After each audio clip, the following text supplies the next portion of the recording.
अपने office desk पर बैठी शिप्रा आज जो कुछ भी हुआ उसके बारे में सोचे जा रही थी। वो आज अभय का अलग ही रूप देखकर हैरान थी और ऊपर से इतना बड़ा कॉन्ट्रैक्ट उसके द्वारा मिलना, इतने बड़े आदमी से अभय की जान पहचान, यह सभी सवाल शिप्रा के दिमाग में घूम रहे थे। शिप्रा यह जानकर जितना खुश थी कि आज उसकी नौकरी नहीं जाएगी, उतना ही वो इस बात से हैरान भी थी कि आखिर कैसे अभय ने ये सब किया होगा। वो इसी सोच में गुम थी कि तभी उसके डेस्क पर रखा फोन बजा। उसने देखा तो उसे सीईओ के कैबिन से आरुष कॉल कर रहा था। उसके कॉल देखकर शिप्रा ने पहले तो मुंह बना लिया, लेकिन फिर फोन उठाकर जवाब देते हुए बोली, जी सर। तभी दूसरी तरफ से आरुष की आवाज आई, जल्दी से मेरे कैबिन में आओ। यह सुनकर शिप्रा ने फोन रखा और एक गहरी सांस लेकर उसके कैबिन की तरफ चली गई।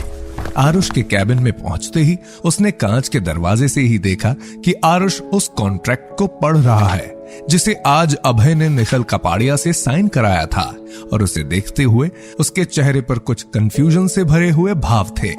यह देखकर शिप्रा को कुछ समझ नहीं आया। वह दरवाजा खटखटाकर अंदर चली गई। उसे देखते ही आरुष ने थोड़ा तेज आवाज में कहा, अरे शिप्रा, तुम आ गई, जल्दी अंदर आओ, देखो इस कॉन्ट्रैक्ट को। आरुष की चहकती हुई आवाज सुनकर शिप्रा को पहले तो कुछ समझ नहीं आया, लेकिन फिर उसने अपनी गर्दन हाँ में हिलाई और फिर उस कॉन्ट्रैक्ट को उसके हाथ से लेकर पढ़ने लगी। जैसे जैसे वह कॉन्ट्रैक्ट पढ़ रही थी, उसके चेहरे के भाव हर पल बदल रहे थे और वहीं खड़ा आरुष भी खुशी के मारे फूला नहीं समा रहा था। जैसे ही शिप्रा ने कॉन्ट्रैक्ट पढ़कर खत्म किया, वह हैरानी से आरुष को देखने लगी। तभी आरुष ने खुश होते हुए कहा, देखा तुमने, अब तुम पहले तो मुझे यह बात बताओ कि अभय मिस्टर कपाड़िया को कैसे जानता है? इन दोनों की दोस्ती है, इस बारे में तुमने मुझे कभी बताया क्यों नहीं? यह सुनकर शिप्रा मन ही मन बोली, बताती तो तब ना, अगर मुझे खुद इस बारे में पता होता, बेवकूफ। आरुष को जब काफी देर तक उसकी बात का कोई जवाब नहीं मिला तो वह फिर से बोला, कहां खो गई तुम? बोलो, अभय उसे इतने अच्छे से कैसे जानता है? और अब ये मत कहना कि तुम इस बारे में कुछ भी नहीं जानती हो। कॉन्ट्रैक्ट देखा तुमने? मिस्टर कपाड़िया ने हमारी कंपनी से ये फ्लैट 20% ज्यादा दाम में खरीदे हैं। इसका मतलब जानती हो ना तुम? ये सब अभय और मिस्टर कपाड़िया की दोस्ती की वजह से हुआ है। हमें ये फ्लैट बेचने पर 20% ज्यादा मिलेगा, लेकिन कैसे? आखिर ऐसा कैसे कर सकता है अभय? मैं ये नहीं समझ पा रहा हूं। उसकी बात सुनकर शिप्रा ने अपना सर ना में हिलाते हुए कहा, सॉरी सर, लेकिन मुझे इसके बारे में सच में कोई आइडिया नहीं है। मुझे भी नहीं पता कि ये दोनों एक दूसरे को कैसे जानते हैं। उसको इग्नोर करते हुए आरुष ने अपनी टोन को थोड़ा लाइट करते हुए कहा, वैसे मैंने तुम्हें यहाँ किसी और काम से बुलाया था। तुम तो जानती हो ना पिछले दिनों कंपनी में क्या हुआ। उस राजेश ने मुझे अभय के खिलाफ कर दिया था, इसलिए मैं तुमसे सॉरी कहना चाहता हूँ। सीईओ होने के बावजूद मैं अपने ईमानदार एम्प्लॉयज को नहीं समझ पाया। ये मेरी गलती है, इसीलिए प्लीज मुझे माफ कर दो। I am sorry. ये सुनते ही उसकी आंखें बड़ी बड़ी हो गई, लेकिन तभी उसे यह भी समझ आया कि आरुष जो कुछ भी कह रहा है वह मिस्टर कपाड़िया के कॉन्ट्रैक्ट को बनाए रखने के लिए कह रहा है। शिप्रा ने भी ज्यादा इस बात पर ध्यान नहीं दिया और बोली, इट्स ओके सर। आरुष ने मुस्कुराते हुए कहा, तुम्हें कभी भी किसी भी चीज की जरूरत हो तो मुझे बेझिझक बोल सकती हो, मैं हमेशा तुम्हारे साथ हूं। यह कहते हुए आरुष ने शिप्रा के कंधे पर हाथ रखा। शिप्रा को आरुष का उसके करीब आना बिल्कुल अच्छा नहीं लग रहा था। शिप्रा ने जल्दी से अपने कंधे से उसका हाथ हटा दिया और बोली, सर मुझे काम है, मैं चलती हूँ। तभी आरुष मुस्कुराया और गर्दन हिलाकर उसे जाने का इशारा किया। वह जैसे ही पलटकर वहां से जाने लगी, आरुष बोल पड़ा, तुम जानती हो ना, इस कॉन्ट्रैक्ट के साइन होने पर इसमें तुम्हारे पति का कमीशन कितना ज्यादा है। ये सुनकर शिप्रा उसकी तरफ मुड़ी और अपनी गर्दन धीरे से हिला दी। आरुष ने भी उसे एक नजर देखकर वहां से जाने का इशारा कर दिया। शिप्रा जल्दी से कैबिन से निकलकर बाहर आ गई। आरुष ने उसके बाहर निकलते ही अपने सीने पर हाथ रखते हुए खुद से कहा, हाय, इस लड़की ने तो मेरा दिमाग घुमा रखा है। आज तक मैं जितनी भी लड़कियों से मिला हूं, ये उन सब में सबसे अलग है। अभी के लिए तो मेरे लिए ये कॉन्ट्रैक्ट जरूरी है, लेकिन इसका मतलब ये बिल्कुल नहीं है कि मैंने इसे पाने का इरादा छोड़ दिया है। जिस चीज पर एक बार मेरी नजर पड़ जाए उसे तो मैं पाकर ही रहता हूं। इसलिए तैयार रहना मिस शिप्रा, तुम्हें मैं अपने बिस्तर तक लाकर ही दम लूंगा। लेकिन अभी के लिए मैं तुम्हें थोड़ा और उड़ने देता हूं। यह कहते हुए वह मक्कारी से मुस्कुराया और जाती हुई शिप्रा को ग्लास डोर से ताड़ने लगा। पूरे ऑफिस में यह बात आग की तरह फैल चुकी थी कि कॉन्ट्रैक्ट साइन हो चुका है और अब अभय को एक बड़ा कमीशन मिलने वाला है। निखिल के साथ लंच करने के बाद अभय भी वापस कंपनी लौट आया था। वो जैसे ही कंपनी के अंदर आया, लोग उसे देखने लगे थे। उन सभी की आंखों में उसे अभय के लिए इज्जत साफ नजर आ रही थी। ये वही लोग थे जो आज सुबह तक उसका मजाक उड़ा रहे थे, लेकिन अब बाजी पलट चुकी थी। अब यही लोग उसे बहुत इज्जत के साथ देख रहे थे। काफी लोगों ने तो अभय के कंपनी में आते ही उसे बधाई देते हुए कांग्रेचुलेशंस भी कहा। अभय उन सब का बदलता रूप देखकर मन ही मन बोला, साले गिरगिट हैं सब के सब, जहां मतलब देखा वहीं बदल जाते हैं। ये सब मन में सोचते हुए वह सीधे सीईओ के कैबिन की तरफ बढ़ गया। अभय ने कैबिन के बाहर शीशे के दरवाजे से ही खड़े होकर देखा कि आरुष अपने कैबिन में बैठा अभी भी उसी कॉन्ट्रैक्ट को घूरे जा रहा है। यह देखकर अभय ने मन ही मन कहा, देख ले ध्यान से, ये तेरे लिए वो चारा है जो एक मछली को फंसाने के लिए डाला जाता है, और इस समय तू वो मछली है जिसे फंसाने के लिए मैंने यह जाल बिछाया है। मेरी शिप्रा को तूने अपनी गंदी नजरों से देखा था ना, मैं तुझे इस बात का जल्दी ही जवाब दूंगा। वो जब मन ही मन ये सोच रहा था कि तभी उसे आरुष की आवाज आई। उसने गर्दन उठाकर ऊपर देखा तो आरुष ने उसे अंदर आने का इशारा किया। उसे देखकर अभय हल्की सी मुस्कान मुस्कुराया और कैबिन के अंदर चला गया। वो जैसे ही अंदर पहुंचा, आरुष अपनी जगह से खड़ा होकर मुस्कुराते हुए उसके पास आया और उसके कंधे को थपथपाते हुए बोला, वेल डन अभय, तुमने तो कमाल कर दिया। यह सुनकर अभय ने बिना कोई बात किए सीधा कहा, सर वो सब तो ठीक है, लेकिन मेरा कमीशन? यह सुनकर आरुष मुस्कुराते हुए बोला, तुम्हें उसकी फिक्र करने की कोई जरूरत नहीं है, कमीशन तो तुम्हारा पक्का है।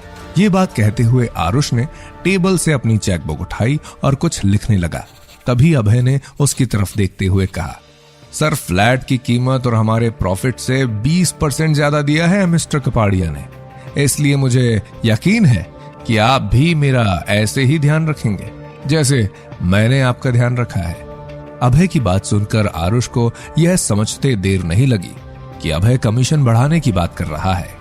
आरुष को 20% ज्यादा मिलने की वजह से आज आरुष बहुत खुश था, इसलिए उसने खुशी खुशी चेक साइन करके अभय को देते हुए कहा, तुम्हें चिंता करने की कोई जरूरत नहीं है, बस तुम पहले का सब कुछ भूलकर आगे भी मेरा ऐसे ही ख्याल रखो, तो मैं भी तुम्हारा ऐसे ही ख्याल रखूंगा। अभय ने जैसे ही अपने हाथ में रखे चेक पर लिखी राशि देखी, वह मन ही मन मुस्कुरा दिया। तभी आरुष ने सवाल करते हुए कहा, ठीक है ना, कोई कमी तो नहीं है? अभय ने भी अपनी गर्दन हाँ में हिलाकर कहा, नहीं सर, बिल्कुल नहीं, थैंक यू, मैं अभी के लिए जाना चाहता हूं। यह सुनकर आरुष ने अपनी गर्दन हाँ में हिलाते हुए कहा, बिल्कुल। वहीं दूसरी तरफ शिप्रा को भी यह बात पता चल चुकी थी कि अभय वापस आ चुका है। वह जल्दी से अपनी जगह से उठी और उसने अपने एक साथी से पूछा, सुनो, ये अभय कहाँ है? जल्दी ही उस आदमी ने उसे ये बताया कि अभय सीईओ के कैबिन में गया है। वो भी उसी तरफ दौड़ पड़ी और जैसे ही कॉरिडोर में पहुंची, उसने देखा कि अभय सामने से चलते हुए आ रहा था। अभय को देखते ही शिप्रा के पैर वहीं रुक गए। अभय ने भी उसे देख लिया था। वो उसकी तरफ चलते हुए आया और उसके हाथ में उस चेक को रखते हुए बोला, ये लो। चेक में लिखी कीमत देखकर शिप्रा की आंखें बड़ी बड़ी हो गई। उसे समझ नहीं आ रहा था कि उसे इतनी बड़ी राशि एक साथ मिल गई है। इस बात के लिए खुश होना चाहिए या फिर इस बात से झटका लगना चाहिए कि कल जो अभय कुछ भी नहीं था, आज एक झटके में उसने अपनी नौकरी के साथ ही इतनी बड़ी रकम भी कमा ली है। इन सब बातों को अपने दिमाग से झटक कर शिप्रा ने अभय की तरफ देखते हुए कहा, चलो तुम मेरे साथ, मुझे तुमसे बात करनी है। ये कहते हुए शिप्रा ने उसका हाथ पकड़ा और उसे अपने साथ ले गई। दूसरी तरफ शिप्रा के घर पर उसके घर की डोरबेल किसी ने बजाई। विराट, जो लिविंग रूम में बैठा एक मैगजीन पढ़ रहा था, उसने जैसे ही दरवाजा खोला तो सामने मिस्टर एंड मिसेस खन्ना, उसके माँ बाप खड़े थे। उन दोनों को देखते ही विराट खुश हो गया और खुशी से अपनी माँ के गले लगते हुए बोला, मॉम आप आ गईं। ओ मॉम, मैं आपका ही इंतजार कर रहा था। यह सुनकर मिसेस खन्ना ने उसके सर पर हाथ फेरते हुए कहा, क्या बात है, तुम मेरा इंतजार क्यों कर रहे थे? तुम थोड़ा परेशान लग रहे हो। क्या सब कुछ ठीक था हमारे जाने के बाद यहाँ? मिस्टर खन्ना उन दोनों की बातों को इग्नोर करते हुए घर के अंदर जाकर लिविंग रूम में सोफे पर बैठ गए। विराट ने भी मिसेस खन्ना का हाथ पकड़कर उसे अंदर लाते हुए कहा, पहले आप अंदर चलो मॉम, मैं आपको सारी बात बताता हूँ कि आपके यहाँ ना होने पर कितना कुछ हो गया। यह बात सुनकर मिसेस खन्ना से इंतजार नहीं हो रहा था। उन्हें बिल्कुल समझ नहीं आ रहा था कि अभी 2 दिन भी पूरे नहीं बीते थे तो ऐसा क्या हो गया घर में। वो जल्दी से अंदर जाते हुए बोली, तुम बताओ मुझे क्या बात है। तभी विराट अपनी बातों में नमक मिर्च मसाले का तड़का लगाते हुए उनसे बोला, मम्मा आपके जाने के बाद मैंने शिप्रा से बात की, उस बात के बारे में जो उसके पति ने 3 महीने पहले हमसे कही थी, लेकिन उसके तो तेवर ही बदल गए। वह मुझसे पूछ रही थी कि मेरी औकात क्या है, और वही उसके पति ने भी गुस्से से मेरा कॉलर पकड़कर मुझे धमकी दी कि आज के बाद अगर मैंने उससे इस बारे में बात की तो वह मुझे छोड़ेगा नहीं। यह सुनते ही मिसेस खन्ना का गुस्सा आसमान छू गया। वह गुस्से से चीखते हुए बोली, उस 2 टके के लड़के की इतनी हिम्मत कि हमारे टुकड़ों पर पलने वाला हमारे ही बेटे से बदतमीजी करता है। उसका सारा सामान निकाल कर घर से बाहर फेंक दो, मैं देखती हूं कि वह क्या करता है। बहुत जबान चल रही है उसकी, अब मैं उसे उसकी औकात दिखाती हूं। तो आखिर चल क्या रहा है शिप्रा के दिमाग में? कौन से सवाल पूछना चाहती है शिप्रा अभय से? क्या अभय उसके सारे सवालों का जवाब दे पाएगा? और क्या विराट की चाल कामयाब हो जाएगी? क्या सच में मिसेस खन्ना अभय और शिप्रा को घर से निकाल देंगी? क्या होगा आगे? इन सभी सवालों के जवाब जानने के लिए सुनते रहिए ये कहानी सिर्फ पॉकेट एफएम पर।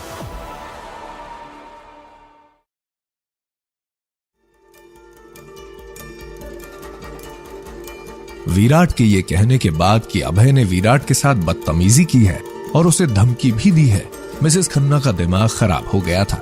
वह गुस्से से जैसे फटी जा रही थी। उन्होंने चीखते हुए कहा, विराट उठाओ उनका सारा सामान और घर से बाहर फेंक दो अभी के अभी। वो मुझे यहाँ दिखाई नहीं देने चाहिए। मैं देखती हूँ आखिर फिर वो क्या करेंगे। तभी पीछे सोफे पर बैठे हुए मिस्टर खन्ना ने उन दोनों की बातों को सुनकर कहा, यह तुम दोनों क्या बकवास कर रहे हो? जितना विराट इस घर का बेटा है उतनी ही शिप्रा भी इस घर की बेटी है। मिसेस खन्ना को देखकर, विराट इस घर का बेटा है तो इसका यह मतलब कतई नहीं है कि तुम उसकी मनमानी चलने दोगी। मिसेस खन्ना ने यह सुनते ही गुस्से में कहा, देखिए आप तो चुप ही रहिए। अच्छा होगा अगर आप आज ना ही बोलें तो, वरना मुझसे बुरा कोई नहीं होगा। मिस्टर खन्ना ने यह सुनकर एक बार दोबारा कोशिश करते हुए कहा, लेकिन तुम भी तो समझने की कोशिश करो, शिप्रा भी हमारी ही बेटी है, फिर तुम उसके साथ ऐसा कैसे कर सकती हो? यह सुनकर मिसेस खन्ना गुस्से में बोली, कौन सी बेटी? वह बेटी जिसने कभी हमसे किसी भी बारे में पूछना जरूरी समझा? क्या ये शादी करते हुए उसने हमसे पूछा था? नहीं ना। तो क्यों रह रही है शादी के 3 साल बाद भी वो हमारे घर में? अरे चली जाए अपने पति के साथ, क्यों नहीं जाती यहां से? और वो उसका निठल्ला पति 3 साल से घर में रोटियां तोड़ रहा था, अब 3 महीने कमा लिया तो अपने आप को ज्यादा स्मार्ट समझता है और मेरे बेटे को धमकी देगा। इतनी औकात भी है उसकी। यह कहते हुए मिसेस खन्ना मिस्टर खन्ना पर चिल्लाए जा रही थी। मिस्टर खन्ना मिसेस खन्ना से ज्यादा बहस करना पसंद नहीं करते थे। वह जानते थे कि बगैर बात की बातों को आगे बढ़ाने में उनकी वाइफ बहुत माहिर है।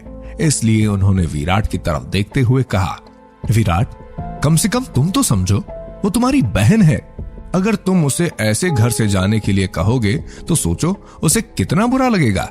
यह सुनकर विराट ने कहा, मैं समझता हूं डैड, लेकिन आप ही बताइए, कॉलर पकड़ ली उसने मेरी, क्या मेरी कोई सेल्फ रिस्पेक्ट नहीं है? यह सुनकर मिस्टर खन्ना ने फिर से कुछ बोलने की कोशिश करने के लिए अपना मुंह खोला ही था कि तभी मिसेस खन्ना तेज आवाज में बोली, बस बहुत हो गया, अब आप चुप हो जाइए, आपको इतना सोचना जरूरी नहीं है। यह कहते हुए मिसेस खन्ना ने उन्हें इशारा करते हुए कहा, आपका खाना मैं आपके कमरे में भिजवा दूंगी। अच्छा होगा कि अगर आप जाकर आराम कर लें।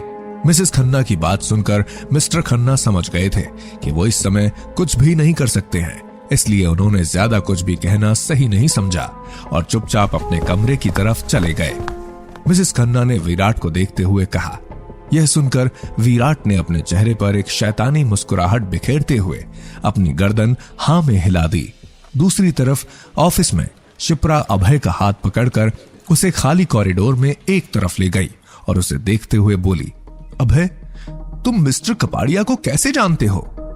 यह सुनकर अभय ने उसका हाथ अपने हाथ पर रखते हुए कहा, हम इस बारे में बाद में बात करेंगे, अभी मुझे एक जरूरी काम है, मैं उसे पूरा करके आता हूं। यह सुनकर शिप्रा ने कुछ कहने के लिए अपना मुंह खोला ही था कि उसका फोन बजने लगा। उसने अपने फोन की तरफ देखा तो उसका भाई विराट उसे फोन कर रहा था। विराट का नाम देखते ही उसने थोड़ा गुस्से से उसका फोन काट दिया और अभय से बोली, लेकिन मुझे ये बताओ तो कि तुम दोनों की दोस्ती कब और कैसे हुई? उसने जैसे ही दोबारा ये कहा, उसके हाथ से वो चेक लेते हुए उसकी आंखों में आंखें डालकर अभय ने कहा, आज के बाद मैं तुम्हारी हर नाराजगी दूर करने की कोशिश करूंगा। हमारी शादी के बाद जो खुशियां मैं तुम्हें नहीं दे पाया था, अब मैं उन्हें पूरी करने की हर मुमकिन कोशिश करूंगा। यह सुनकर शिप्रा फिर से अपने कुछ सवाल पूछने के लिए अपना मुंह खोलने ही वाली थी कि तभी शिप्रा का फोन दोबारा बजने लगा। शिप्रा ने फोन की तरफ देखा तो विराट उसे फिर से कॉल कर रहा था। यह देखते हुए अभय ने उसके फोन पर एक नजर डाली और बोला, तुम उससे बात करो, मैं शाम तक वापस घर आ जाऊंगा। यह कहते हुए वो वहां से निकल गया। शिप्रा बस उसे जाते हुए देखती रह गई। तभी उसके हाथ में रखा फोन फिर से बजा। इस बार उसने इरिटेट होकर गुस्से से फोन उठाया और बोली, हेलो, हाँ क्या है? ऐसा कौन सा तूफान आ गया है जो तुम मुझे कॉल पर कॉल किए जा रहे हो? थोड़ी देर रुककर दूसरी तरफ से विराट की आवाज आई, तुम्हें मॉम ने बुलाया है, जितना जल्दी हो सके तुम यहाँ पर पहुंच जाओ। उसकी बात सुनते ही शिप्रा ने थोड़ा गुस्से से कहा, ओहो, तो आखिर तुमने वह कर ही दिखाया जिसका तुम इतने दिन से इंतजार कर रहे थे। यह सुनकर विराट ने कहा, मैंने कहा मॉम ने तुम्हें अभी अभी घर बुलाया है, तो चुपचाप अपनी बकवास बंद करो और घर आ जाओ। ये बात सुनकर शिप्रा ने चिढ़ते हुए कहा, मैं भी कोई घूमने नहीं आई हूं यहाँ, जो कभी भी मुंह उठाकर फोन करोगे और मैं प्रकट हो जाऊंगी। ऑफिस में हूं, ऑफिस की छुट्टी होने के बाद ही मैं घर पर आऊंगी। ये कहते हुए शिप्रा ने फोन काट दिया और शिप्रा के फोन काटते ही विराट ने अपनी मां की तरफ देखकर कहा, देखा आपने, कितनी हिम्मत बढ़ गई है इस लड़की की मॉम। उस लड़के के साथ रहते रहते ये भी दिन पर दिन बदतमीज होती जा रही है। ये सुनकर मिसेस खन्ना का गुस्सा बढ़ता ही जा रहा था। उन्होंने अपने घर के एक नौकर दीपू को जोर से आवाज लगाते हुए कहा, दीपू, जाओ, उन दोनों का सारा सामान पैक करो और इस घर से बाहर फेंक दो। यह सुनकर विराट के चेहरे पर एक जहरीली मुस्कान आ गई। दूसरी तरफ शिप्रा परेशानी में अपने सर पर अपने हाथों को रखे बैठी थी। उसे समझ नहीं आ रहा था कि आखिर वह करे तो करे क्या। वह अपने भाई की इन हरकतों से इतना परेशान हो चुकी थी कि कभी कभी तो उसका मन करता था कि वह खुद ही उसका गला दबा दे। इसी उधेड़ बुन में ऑफिस खत्म होने के बाद शिप्रा अपने घर पहुंची।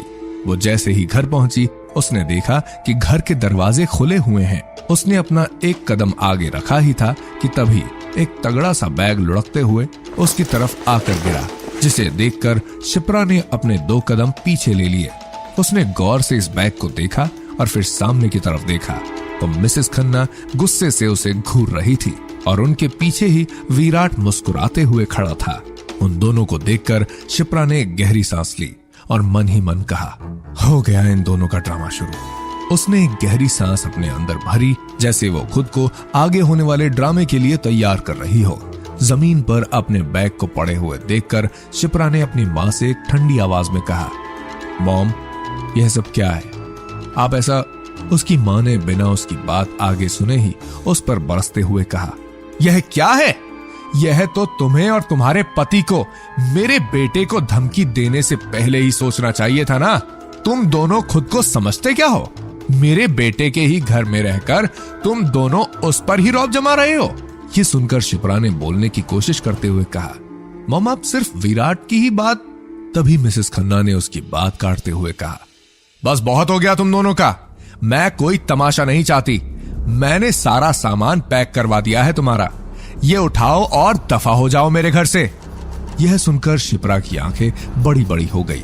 उसने भी थोड़ा गुस्से से कहा, मॉम आप जानती भी हैं कि आप ये क्या कह रही हैं? विराट तो आपका बेटा है और मैं क्या हूं? यह सुनकर मिसेस खन्ना ने कहा, कहने को तो तुम मेरी बेटी हो, लेकिन तुम्हारे मेरी बेटी जैसे कोई काम नहीं है। मेरा सरदर्द और बढ़ाने की जरूरत नहीं है। मैंने कहा ना, जाओ यहां से। उनकी बात सुनकर शिप्रा का गुस्सा बढ़ता ही जा रहा था। वह अपनी आवाज को और तेज करते हुए बोली, अभी 6 दिन बाकी हैं हमारे वादे के मुताबिक। आप यह सब बातें 6 दिन के बाद कीजिएगा। शिप्रा की बात सुनकर उसकी मां ने कहा, 6 दिन गए भाड़ में। 3 महीने में जो नहीं हुआ, तुम्हें क्या लगता है वह इन 6 दिनों में हो जाएगा? मुझे नहीं है अब तुम दोनों पर यकीन, इसलिए चुपचाप जाओ यहां से। उसकी बात सुनकर शिप्रा मन ही मन परेशान हो गई। दुख से जैसे उसका मन भर आया था। तभी उसकी नजर विराट पर पड़ी, जो ये सब होता देखकर मुस्कुरा रहा था। उसने विराट को गुस्से से घूरते हुए कहा, ये सब तुमने किया है ना? क्या कहा तुमने मॉम को? विराट ने शिप्रा को देखते हुए कहा, देखो तुम अब मेरा दिमाग खराब मत करना। मैंने तुमसे बहुत प्यार से कहा था कि 6 दिन बचे हैं तुम्हारे पास, लेकिन तुम्हारे पति ने तो मुझे सीधा धमकी दे डाली। और वैसे भी इन 6 दिनों में ही वो क्या कर लेगा? इसलिए मॉम की बातें मानो और बिना किसी भी तमाशे के चुपचाप अपना बैग उठाओ और दफा हो जाओ मेरे घर से। उसकी बात सुनकर शिप्रा एक बार फिर से गुस्से में बोली, तुम्हारा घर? अगर तुम भूल रहे हो तो मैं याद दिला दूं कि जितना ये घर तुम्हारा है उतना ही मेरा भी है। अगर तुम इस घर के बेटे हो तो मैं भी इसी घर में पैदा हुई हूं। यह सुनकर विराट ने उसका बड़ा बैग उठाया और उसे घर से बाहर सीढ़ियों पर से नीचे धक्का दे दिया। शिप्रा का बैग सीढ़ियों से लुढ़कता हुआ सीधा नीचे जा गिरा। यह देख शिप्रा की आंखों से आंसू बहने लगे। उसने भरे गले से विराट से कहा, देखो मुझे तुमसे बकवास करने की कोई जरूरत नहीं है। बहुत खिला पिला लिया हमने तुम्हें इस घर में रहकर, और फ्री की रोटियां कब तक तोड़ोगी? अब तक तो तुम्हें पता ही नहीं चला कि पैसा कमाना होता क्या है। इसलिए जाओ और जाकर पैसा कमाओ। तभी मिसेस खन्ना भी बोली, और रही इस घर की बेटी होने की बात, तो यह बैग लो और चुपचाप जाओ। इस घर पर तुम्हारा अब कोई अधिकार नहीं है। चुपचाप दफा हो जाओ यहां से। जैसे ही मिसेस खन्ना ने यह बात कही, शिप्रा के आंसू और तेजी से बहने लगे। अब उससे कुछ बोलते नहीं बना। तभी पीछे से एक कार के रुकने की आवाज आई। सबने पीछे मुड़कर उस तरफ देखा तो लिमिटेड एडिशन की नई चमचमाती BMW कार उनके घर के बिल्कुल सामने खड़ी थी। और तभी उस कार का दरवाजा खुला और कार से जो शख्स बाहर आया, उसे देखकर मिसेस खन्ना और विराट के होश उड़ गए। तो दोस्तों, आपको क्या लगता है, क्या करेगी अब शिप्रा? कहां जाएगी? और कौन निकला उस BMW से बाहर, जिसे देखते ही सब इतना हैरान हो गए? इन सब सवालों के जवाब जानने के लिए सुनते रहिए ये कहानी सिर्फ पॉकेट FM पर।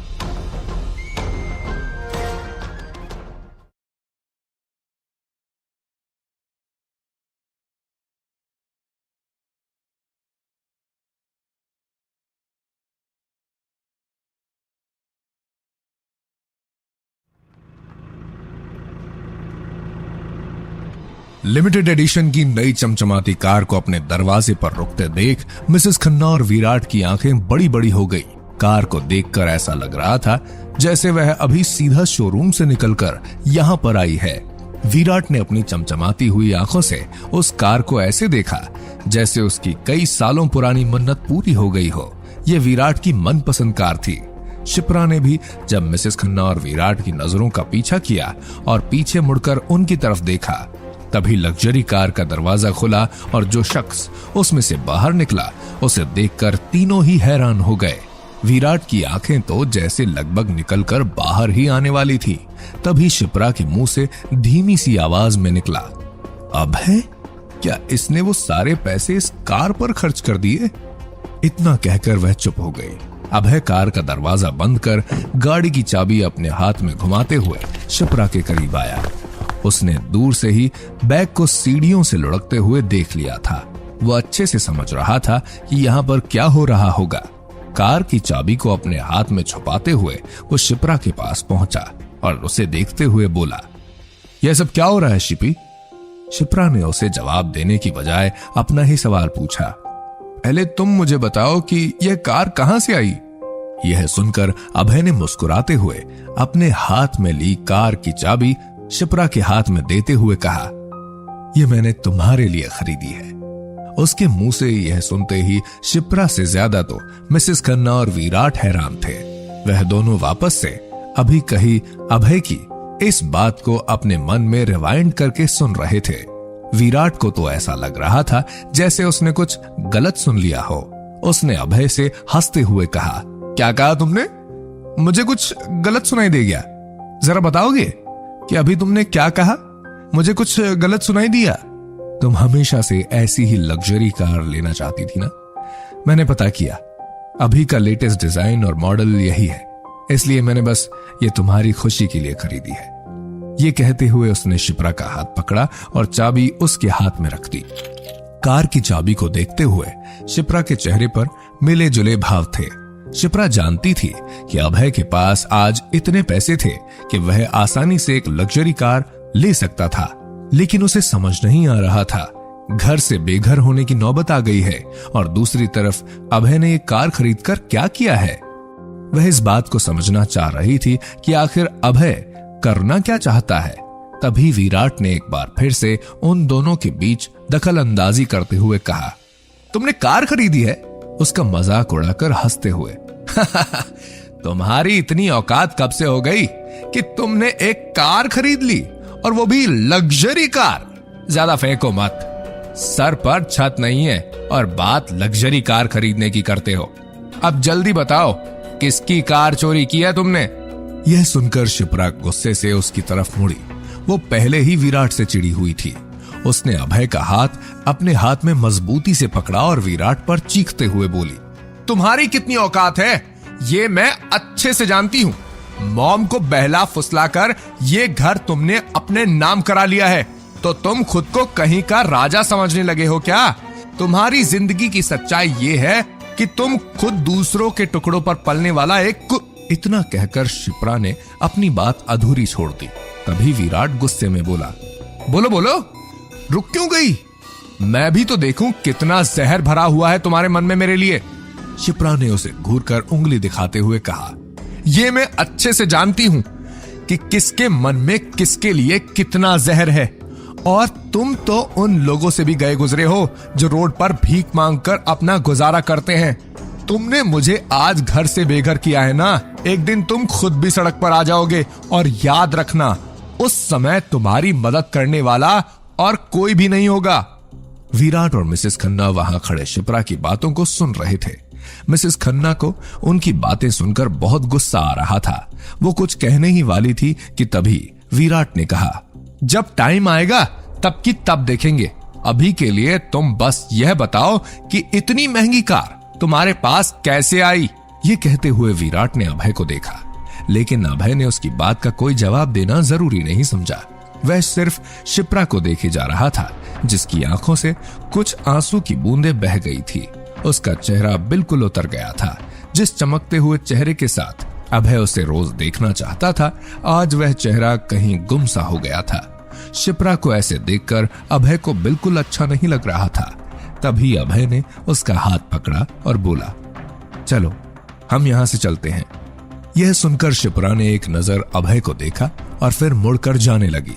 तभी पीछे से विराट की आवाज आई, तुमने तो कहा था कि तुम पिछले 3 सालों का हिसाब किताब किए बगैर यहां से कहीं नहीं जाओगे, तो आज क्या हुआ? क्या तुम अपनी बातों पर टिक नहीं पाए? यह सुनकर अभय गुस्से से पीछे मुड़ा। वो कुछ कहता उससे पहले ही शिप्रा बोल पड़ी, विराट अब बहुत हो रहा है, अब अपनी बकवास बंद करो। तुम चाहते थे हम यहां से चले जाएं, लो हम जा रहे हैं, तो तुम ये कुत्तों की तरह भौंकना बंद कर सकते हो। विराट ने हंसते हुए उसका मजाक उड़ाकर कहा, तुम तो अपने पति की तरफदारी करोगी ही, क्योंकि तुम जानती हो कि वो कुछ भी नहीं कर सकता है, और वैसे भी जिनके सर पर छत भी ना हो वह अपनी बातों का ही क्या करेंगे? यह सुनकर अभय गुस्से से विराट की तरफ बढ़ा। तभी विराट ने भी अकड़ कर कहा, मुझे घूरना बंद करो। तुम ये कार चाहे जहां से भी लाए हो, लेकिन तुम्हारी इतनी औकात नहीं कि तुम शिपी को एक अच्छी जिंदगी दे सको। 3 साल से हमारे घर में मुफ्त की रोटियां तोड़कर भी तुम्हारा पेट नहीं भरा है। तुम क्या खाक उसे खुश रखोगे? चलो दफा हो जाओ यहां से, मैं सोच लूंगा। मैंने वो सब भीख में दे दिया। शिप्रा को अब ये सब सुनकर डर लग रहा था। वो नहीं चाहती थी कि अभय विराट से कोई पंगा ले, लेकिन तभी ये सब सुनकर अभय उसके पास आया और गुस्से से अपने दांतों को पीसते हुए बोला, कीमत बोलो, कितना पैसा चाहिए तुम्हें उन 3 सालों के बदले?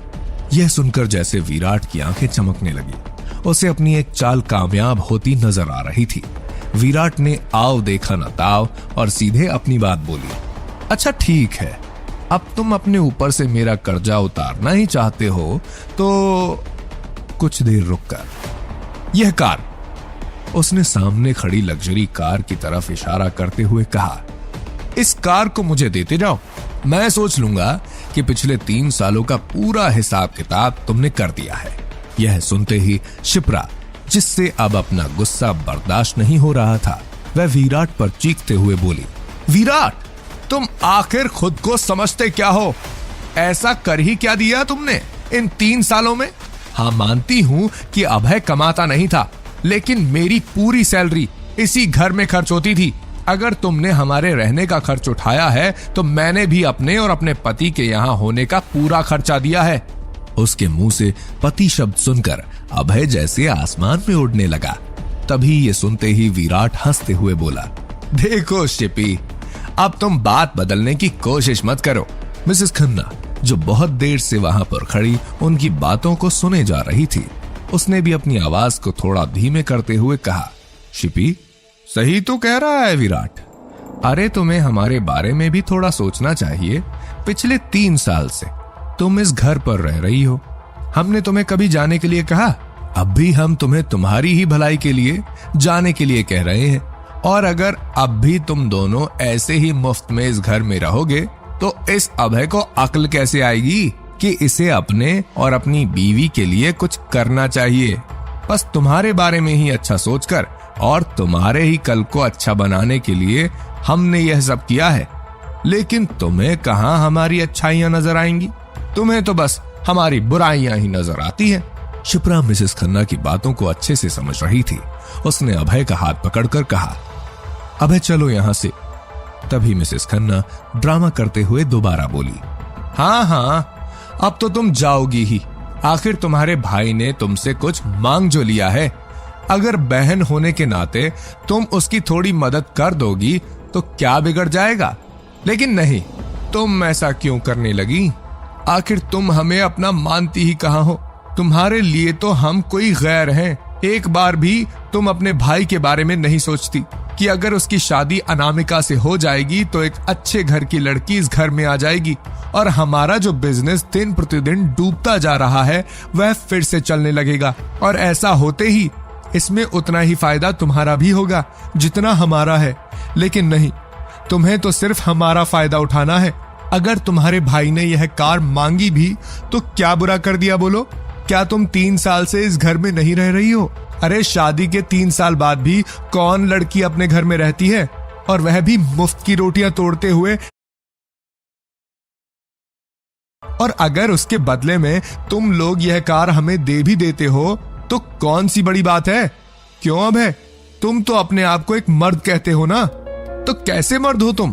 तुम्हारे ऊपर हमारे 3 सालों का कर्जा है, तो अब क्या तुम ऐसे ही यह घर छोड़कर चले जाओगे बिना उसके लिए कुछ?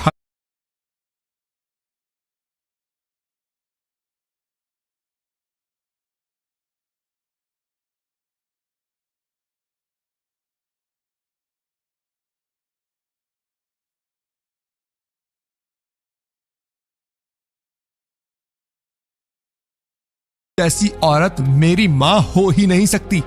यह सुनकर मिसेस खन्ना गुस्से से उसकी तरफ बढ़ी और उस पर अपना हाथ उठा दिया। लेकिन तभी मिसेस खन्ना को महसूस हुआ जैसे उनका हाथ किसी ने बीच में ही पकड़ लिया है। मिसेस खन्ना और शिप्रा दोनों ने जब उस तरफ देखा तो अभय ने मिसेस खन्ना का हाथ पकड़ा हुआ था और वो अपनी आवाज को तीखा करते हुए बोला, खबरदार, जो आपने मेरी बीवी पर हाथ उठाने के बारे में सोचा भी तो मैं भूल जाऊंगा। कि आप मेरी कुछ लगती हैं। यह कहते हुए उसने मिसेस खन्ना का हाथ झटक दिया। मिसेस खन्ना हैरानी से अभय को देखे जा रही थी। उनके सामने आंख भी न उठाने वाला अभय आज उनसे यह कह रहा है, इस पर वो यकीन नहीं कर पा रही थी। तभी विराट ने अभय की तरफ देखकर कहा, तो क्या सोचा है तुमने? ये कार तुम मुझे दोगे या फिर मैं समझूं कि तुम हमारा सारा पैसा खाकर ऐसे ही यहां से चले जाओगे? तो दोस्तों, क्या फैसला होगा अभय का, जानने के लिए सुनते रहिए ये कहानी सिर्फ पॉकेट एफएम पर।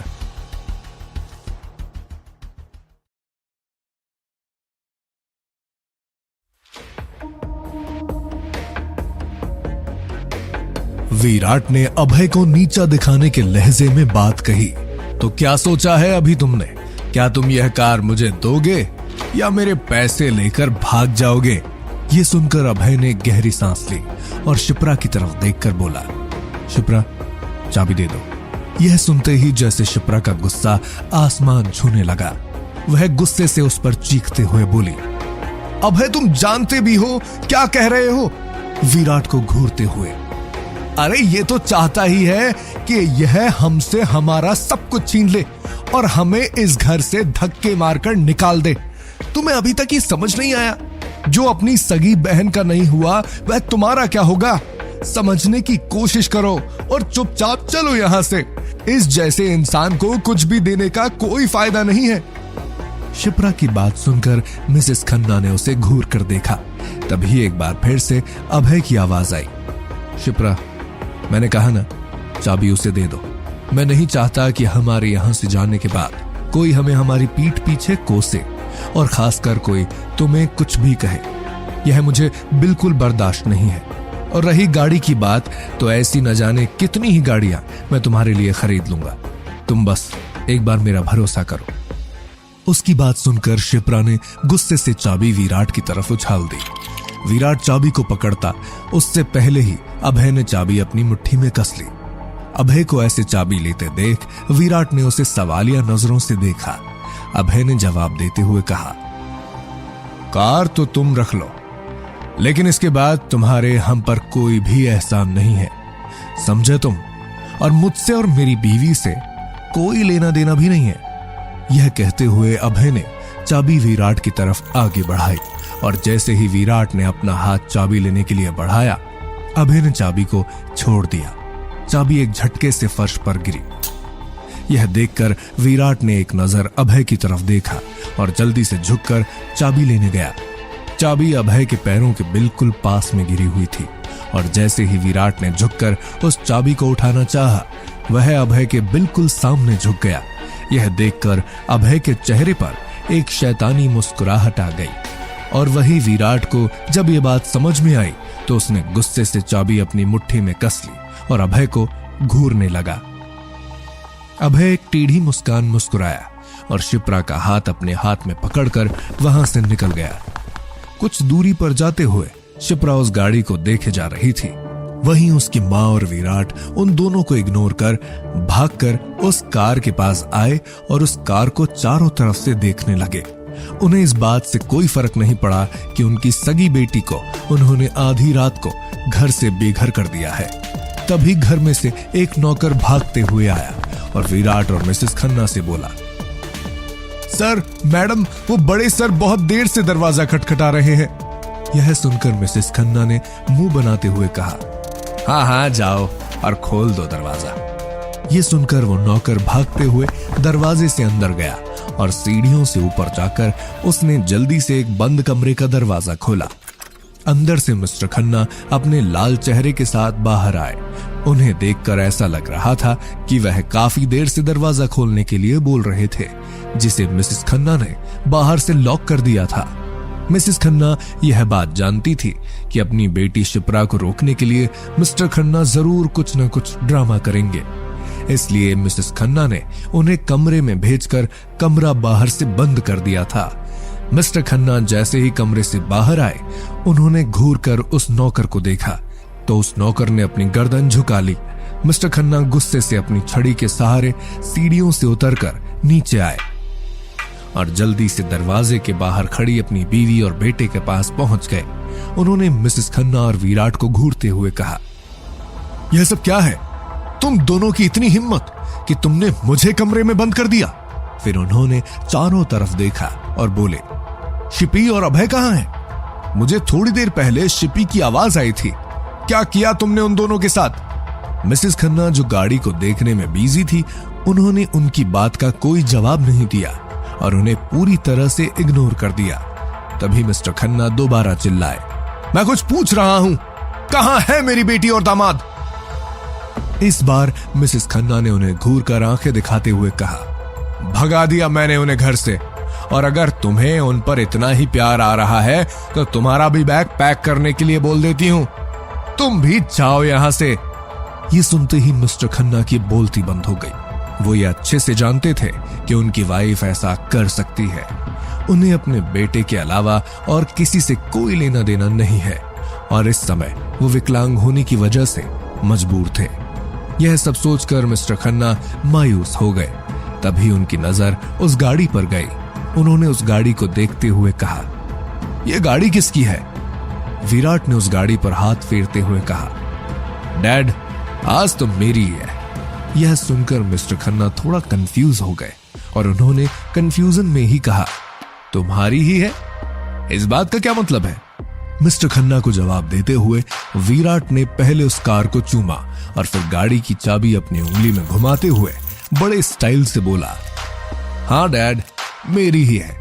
आपकी बेटी और दामाद से मैंने 3 साल तक हमारे घर में रहने के बदले में यह कार ली है। यह सुनकर मिस्टर खन्ना को बहुत गुस्सा आया और उन्होंने गुस्से से अपनी छड़ी जमीन पर पटकते हुए कहा, तुमने उनसे बदले में यह कार ली है या छीन ली है? विराट और मिसेस खन्ना ने उनकी बातों को इग्नोर किया और वह उस गाड़ी में बैठकर देखने लगे। मिस्टर खन्ना जानते थे कि दोनों माँ बेटे एक नंबर के बेशर्म हैं, इसलिए उन्होंने कुछ भी कहना जरूरी नहीं समझा।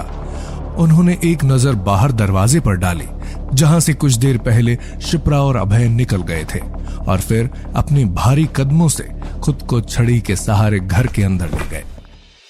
वहीं दूसरी तरफ शिप्रा और अभय खाली सड़क पर चले जा रहे थे। काफी रात होने की वजह से उन्हें कोई टैक्सी भी नहीं मिल रही थी। वह दोनों बस उस खाली सड़क पर चले जा रहे थे। शिप्रा को इस समय बहुत गुस्सा आ रहा था। उसे विराट से कई गुना ज्यादा गुस्सा अपनी मां पर आ रहा था। वह मन ही मन यह जानती थी कि उसकी मां विराट से बहुत प्यार करती है, लेकिन वह यह नहीं जानती थी कि उसकी मां के लिए उसकी कोई अहमियत ही नहीं है। उसने एक बार अपने पापा के बारे में सोचा, लेकिन वो बहुत अच्छे से अपने पापा को जानती थी। उसके पापा की उसकी मां के आगे बिल्कुल भी नहीं चलती थी, और जब से उन्होंने एक हादसे में अपने पैरों की शक्ति खोई थी, तब से तो वो ज्यादा बोलते भी नहीं थे। शिप्रा ने इन सभी बातों को अपने मन से झटका और गुस्से से अभय को घूरते हुए बोली, अब तुमने क्या सोचा है? सब कुछ दान तो तुमने कर ही दिया है, बताओ क्या सोचा है अब तुमने? यह सुनकर अभय ने अपनी गर्दन नीचे झुका ली।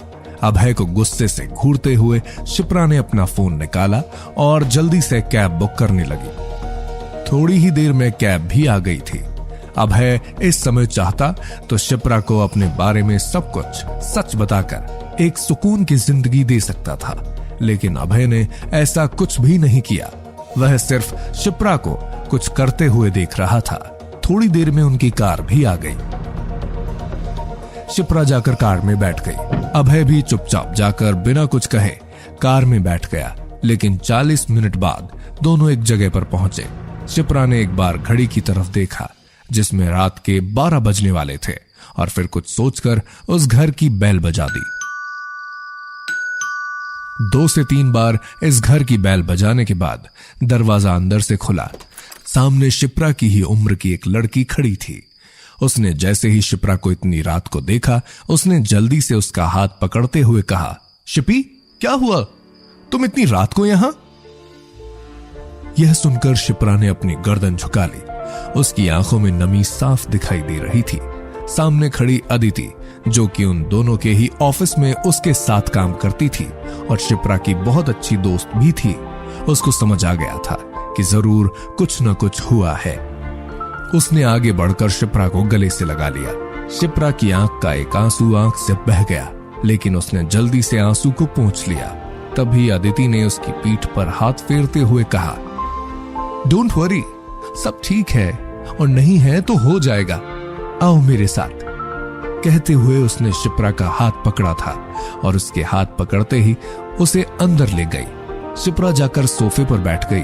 उसने अपने रूंधे हुए गले से कहा, अदिति, आई एम सॉरी, इतनी रात को मैं तुम्हें परेशान कर रही हूं, लेकिन इस समय मुझे कोई और रास्ता दिखाई ही नहीं दिया।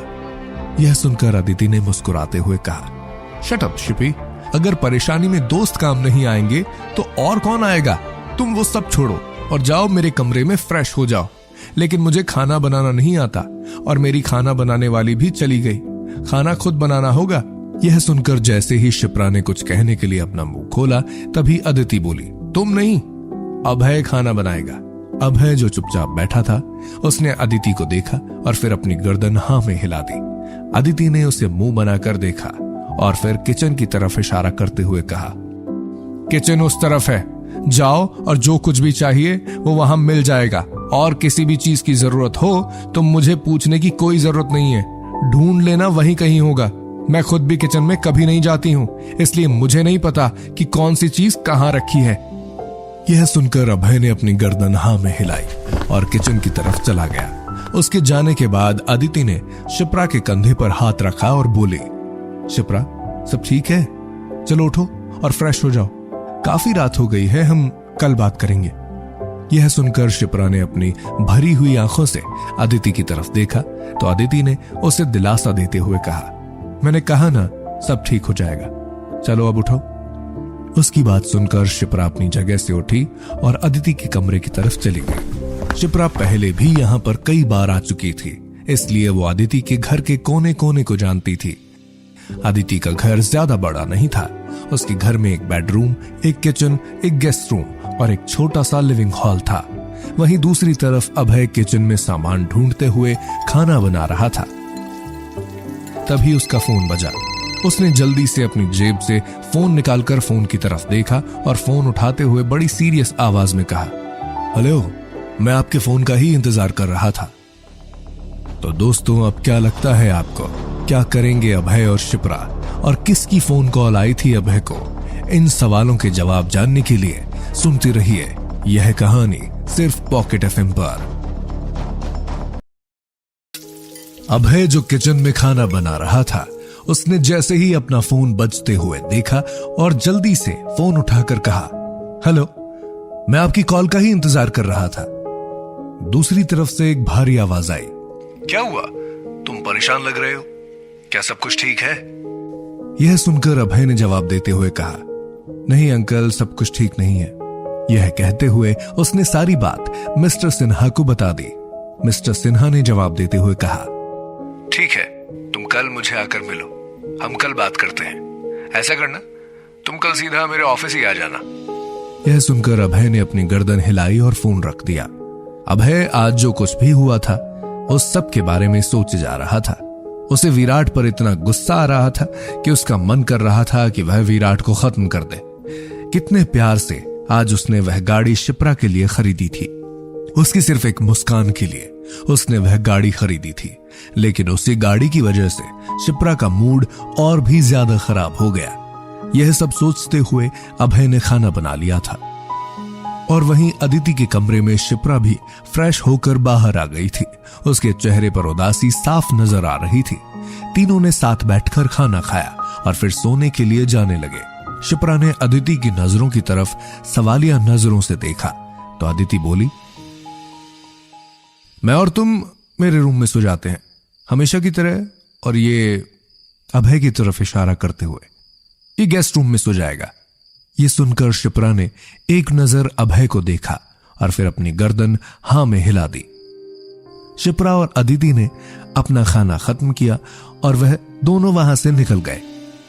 दूसरी तरफ अभय किचन में प्लेट रखने आया था। वह मन ही मन कुछ सोचे जा रहा था।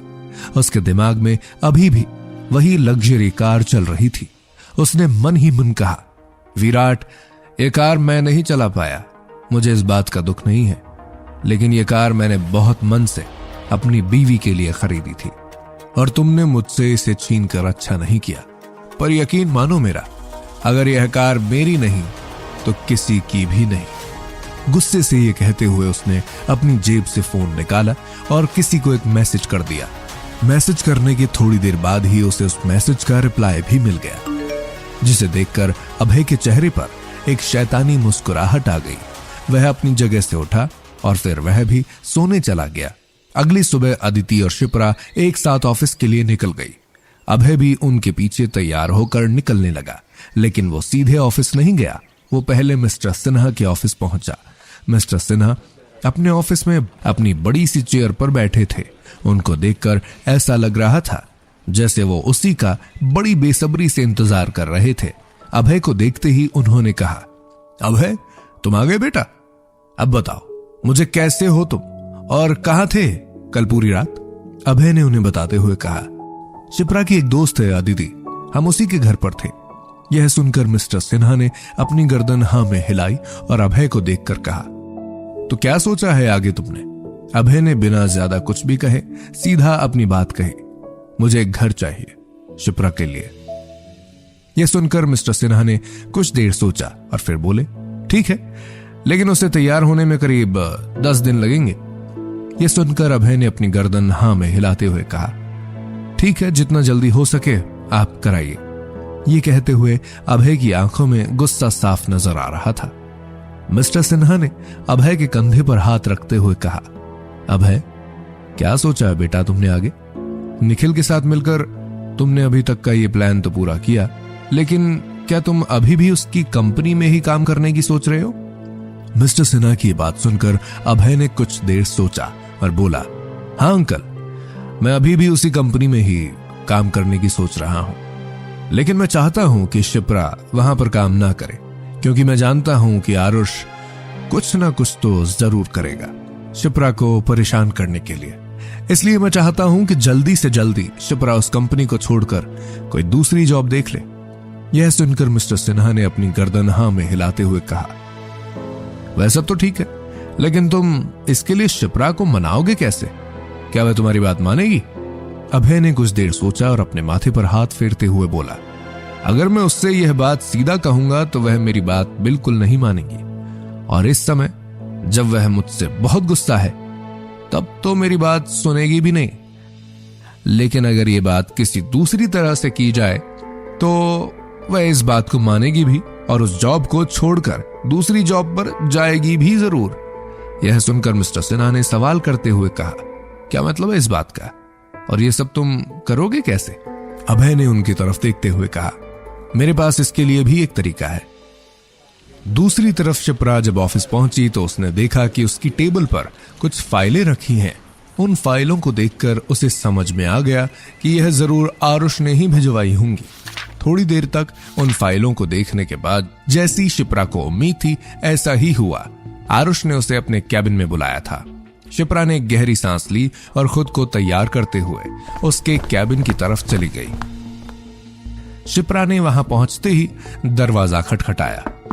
आरुष ने बड़ी खुशी से मुस्कुराते हुए उसकी तरफ देखा और बोला, शिप्रा आ गई तुम, आओ, मैं तुम्हारा ही इंतजार कर रहा था। यह सुनकर शिप्रा ने घूर कर उसकी तरफ देखा तो आरुष बात बदलते हुए बोला, अरे मेरा मतलब है जो फाइल मैंने भिजवाई थी वो तो तुम्हें मिल ही गई होंगी ना? शिप्रा ने उन फाइल की तरफ इशारा करते हुए कहा, हाँ, मैं यही पूछ रही थी कि मुझे करना क्या है? आरुष ने कुर्सी की तरफ इशारा करते हुए कहा, यहां बैठो, मैं तुम्हें बताता हूं कि तुम्हें क्या करना है। शिप्रा जानती थी कि आरुष उसके करीब आने का कोई ना कोई बहाना ढूंढ रहा है, लेकिन शिप्रा ने कुछ नहीं कहा। वह चुपचाप आकर वहां बैठ गई। उसके बैठते ही आरुष अपनी जगह से खड़ा हुआ और शिप्रा के पास आते हुए बोला, दिखाओ मुझे, क्या समझ नहीं आ रहा है तुम्हें? शिप्रा ने जल्दी से उस फाइल को खोला। वह आरुष के साथ एक ही कैबिन में बिल्कुल भी कंफर्टेबल नहीं थी। वो आरुष की नीयत से बहुत अच्छे से वाकिफ थी और जल्दी से जल्दी वहां से चले जाना चाहती थी, लेकिन इस समय उसके पास कोई और ऑप्शन नहीं था। उसने जल्दी से फाइल खोली और आरुष को कुछ बताने लगी। आरुष ने एक हाथ उसकी चेयर के पीछे रखा और दूसरा टेबल पर जहां फाइल रखी गई थी। इस समय वह शिप्रा के काफी करीब आ गया था। शिप्रा को उसका करीब आना बिल्कुल पसंद नहीं आ रहा था। उसका मन कर रहा था वह अभी के अभी आरुष को खींचकर एक तमाचा जड़ दे, लेकिन वह इस समय ऐसा कुछ कर नहीं सकती थी। वह जानती थी कि उसके सर पर इस समय छत नहीं है, और अगर उसके हाथ से अभी ये नौकरी भी चली गई तो वो कहीं की भी नहीं रह जाएगी। यह सब सोचते हुए उसने उसको बर्दाश्त किया, लेकिन आरुष हर बढ़ते सेकंड के साथ उसके और करीब आते जा रहा था। शिप्रा से जब बर्दाश्त नहीं हुआ तो उसने अपनी आवाज को थोड़ा सा कड़क करते हुए कहा, सर, क्या आप थोड़ा दूर होकर बात करेंगे? यह सुनकर आरुष ने उसके कंधे पर हाथ रखते हुए कहा, क्यों, क्या हुआ? क्या तुम्हें कोई परेशानी है? मैं तो तुमसे काफी दूर हूं। यह कहते हुए आरुष मुस्कुराया। शिप्रा तुरंत अपनी जगह से खड़ी हुई और उसने उसका हाथ अपने कंधे से हटाते हुए कहा, सर, आपको जो भी बात करनी है प्लीज मुझसे दूर रहकर कीजिए। मुझे किसी का भी मुझे छूना कंफर्टेबल नहीं लगता, सो प्लीज। यह सुनकर आरुष थोड़ा करीब आते हुए बोला, अच्छा ऐसा है क्या? चलो ठीक है, अब तुम कह रही हो तो तुम्हारी बात मान लेते हैं। मैं तो सिर्फ तुम्हारे ही भले के लिए कह रहा था। यह कहते हुए उसने अपने कदम शिप्रा की तरफ बढ़ाना शुरू कर दिया था। शिप्रा उसे घूर के देखे जा रही थी और अपने कदमों को थोड़ा पीछे खिसकाती जा रही थी। तभी आरुष उसके और करीब आते हुए बोला,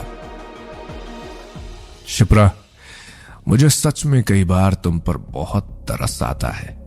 क्या देखा तुमने शादी करने से पहले अभय में? अरे कुछ भी तो नहीं है उसमें ऐसा। तुम जैसी समझदार और खूबसूरत लड़की आखिर ऐसा कैसे कर सकती है? यह सुनकर शिप्रा ने घूरकर आरुष को देखा और कहा, सर, ये मेरा पर्सनल मैटर है और मैं नहीं चाहती कि आप मेरी पर्सनल लाइफ में कोई दखलंदाजी करें, इसलिए प्लीज। ये कहते हुए उसने वो फाइल उठाई और उस कैबिन से बाहर जाने लगी, लेकिन तभी आरुष ने थोड़ा सा आगे बढ़कर उसका हाथ पकड़ लिया। यह देखकर शिप्रा का खून खौल गया। वह गुस्से से ऐसे घूरने लगी। तभी आरुष ने उसका हाथ पकड़कर उसे अपनी तरफ खींचा, जिससे वह सीधे आरुष से टकराई और उसने जल्दी से उसके कमर को अपने हाथों से कस लिया। यह महसूस होते ही शिप्रा का गुस्सा हद से आगे बढ़ गया। उसने आरुष से अपनी कमर छुड़ाई और खींचकर एक तमाचा उसके गाल पर दे मारा। चांटा इतनी जोर का था कि आरुष का गाल लाल हो चुका था। आरुष को इसकी बिल्कुल उम्मीद नहीं थी। उसने शिप्रा को घूर कर देखा और बोला, लगता है तुम्हें तुम्हारी नौकरी प्यारी नहीं है। यह सुनकर शिप्रा, जो गुस्से से उबल रही थी, उसने भी चीखते हुए कहा, तुम्हारी नौकरी के लिए मैं बिकाऊ नहीं हूं और ना ही मैं कोई चीज हूं जिसे तुम जैसे मर्जी इस्तेमाल कर सकते हो। आज के बाद ऐसी कोई भी हरकत करने से पहले इस तमाचे को याद कर लेना, और अगर तुमने भूल कर भी मेरे साथ ऐसा दोबारा करने के बारे में सोचा भी तो मैं भूल जाऊंगी कि तुम मेरे बॉस हो। तुम जैसे घटिया लोगों की वजह से ही हम जैसी लड़कियां खुद को सेफ महसूस नहीं करती। लेकिन इस गलतफहमी में एक दिन भी मत रहना कि तुम्हारे इस जॉब के लिए मैं खुद को तुम्हें सौंप दूंगी। मैं तुम्हारी नीयत से बहुत अच्छे से वाकिफ हूं, इसलिए तुम्हें चेतावनी दे रही हूं, मुझसे दूर रहना। शिप्रा ने उंगली दिखाकर उसकी आंखों में आंखें डालकर यह कहा और गुस्से से पैर पटकते हुए वहां से चली गई। कैबिन का दरवाजा खोलकर शिप्रा दूसरी दिशा में चली गई। उसने ध्यान ही नहीं दिया कि दरवाजे पर कोई और भी खड़ा इस पूरे तमाशे को देख चुका था। यह और कोई नहीं, अभय था। अभय की आंखों में खून उतर आया था। उसकी मुट्ठियां इतनी बुरी तरह से कसी हुई थी कि वह इस समय उसका गला दबा देना चाहता था। तो दोस्तों, क्या होगा शिप्रा के साथ अब? क्या उसकी नौकरी चली जाएगी? और क्या करेगा अब अभय आरुष से अपना बदला लेने के लिए? इन सभी सवालों के जवाब जानने के लिए सुनते रहिए यह कहानी सिर्फ पॉकेट एफएम पर।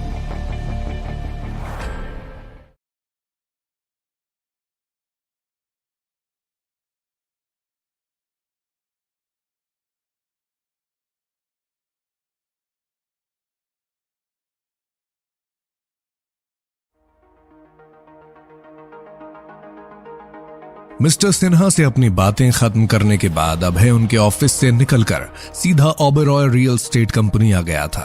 वह निखिल वाले कॉन्ट्रैक्ट के बारे में बातें करने के लिए आयुष के कैबिन की तरफ जा ही रहा था। तभी उसने शिप्रा को आरुष के कैबिन के अंदर एक फाइल लेकर जाते हुए देखा। उसे वहां देखकर अभय समझ गया कि शिप्रा को आयुष ने बुलाया है। वह चुपचाप जाकर दरवाजे के बाहर खड़ा होकर अंदर देखने लगा। अंदर आरुष जब शिप्रा के साथ बदतमीजी कर रहा था तो अभय को बहुत गुस्सा आ रहा था। वह गुस्से में इतना पागल हुए जा रहा था कि उसका मन कर रहा था वह दरवाजा खोलकर अंदर आ जाए और आरुष का मुंह तोड़ दे, लेकिन उसे ये जानना था कि शिप्रा इसका जवाब कैसे देगी। शिप्रा का चांटा आरुष के गाल पर लगते ही अभय के मुंह से अचानक निकला, वेल डन शिपी, वेल डन। इस जैसे आदमी के साथ ऐसा ही होना चाहिए। अच्छा किया तुमने जो इसके गाल पर एक तमाचा रख दिया, वरना मैं इसका मुंह तोड़ देता। तभी उसने देखा कि शिप्रा बाहर आ रही है। वो नहीं चाहता था कि शिप्रा उसे वहां पर देखे, इसलिए वो वहां से जल्दी से थोड़ा सा पीछे की तरफ हट गया। शिप्रा जब कैबिन से बाहर आई तो वह दूसरी दिशा में मुड़ गई, जिस वजह से वह अभय को वहां पर नहीं देख पाई। अभय ने शिप्रा के वहां से जाने के बाद गुस्से से पागल हो रहे आरुष को देखा।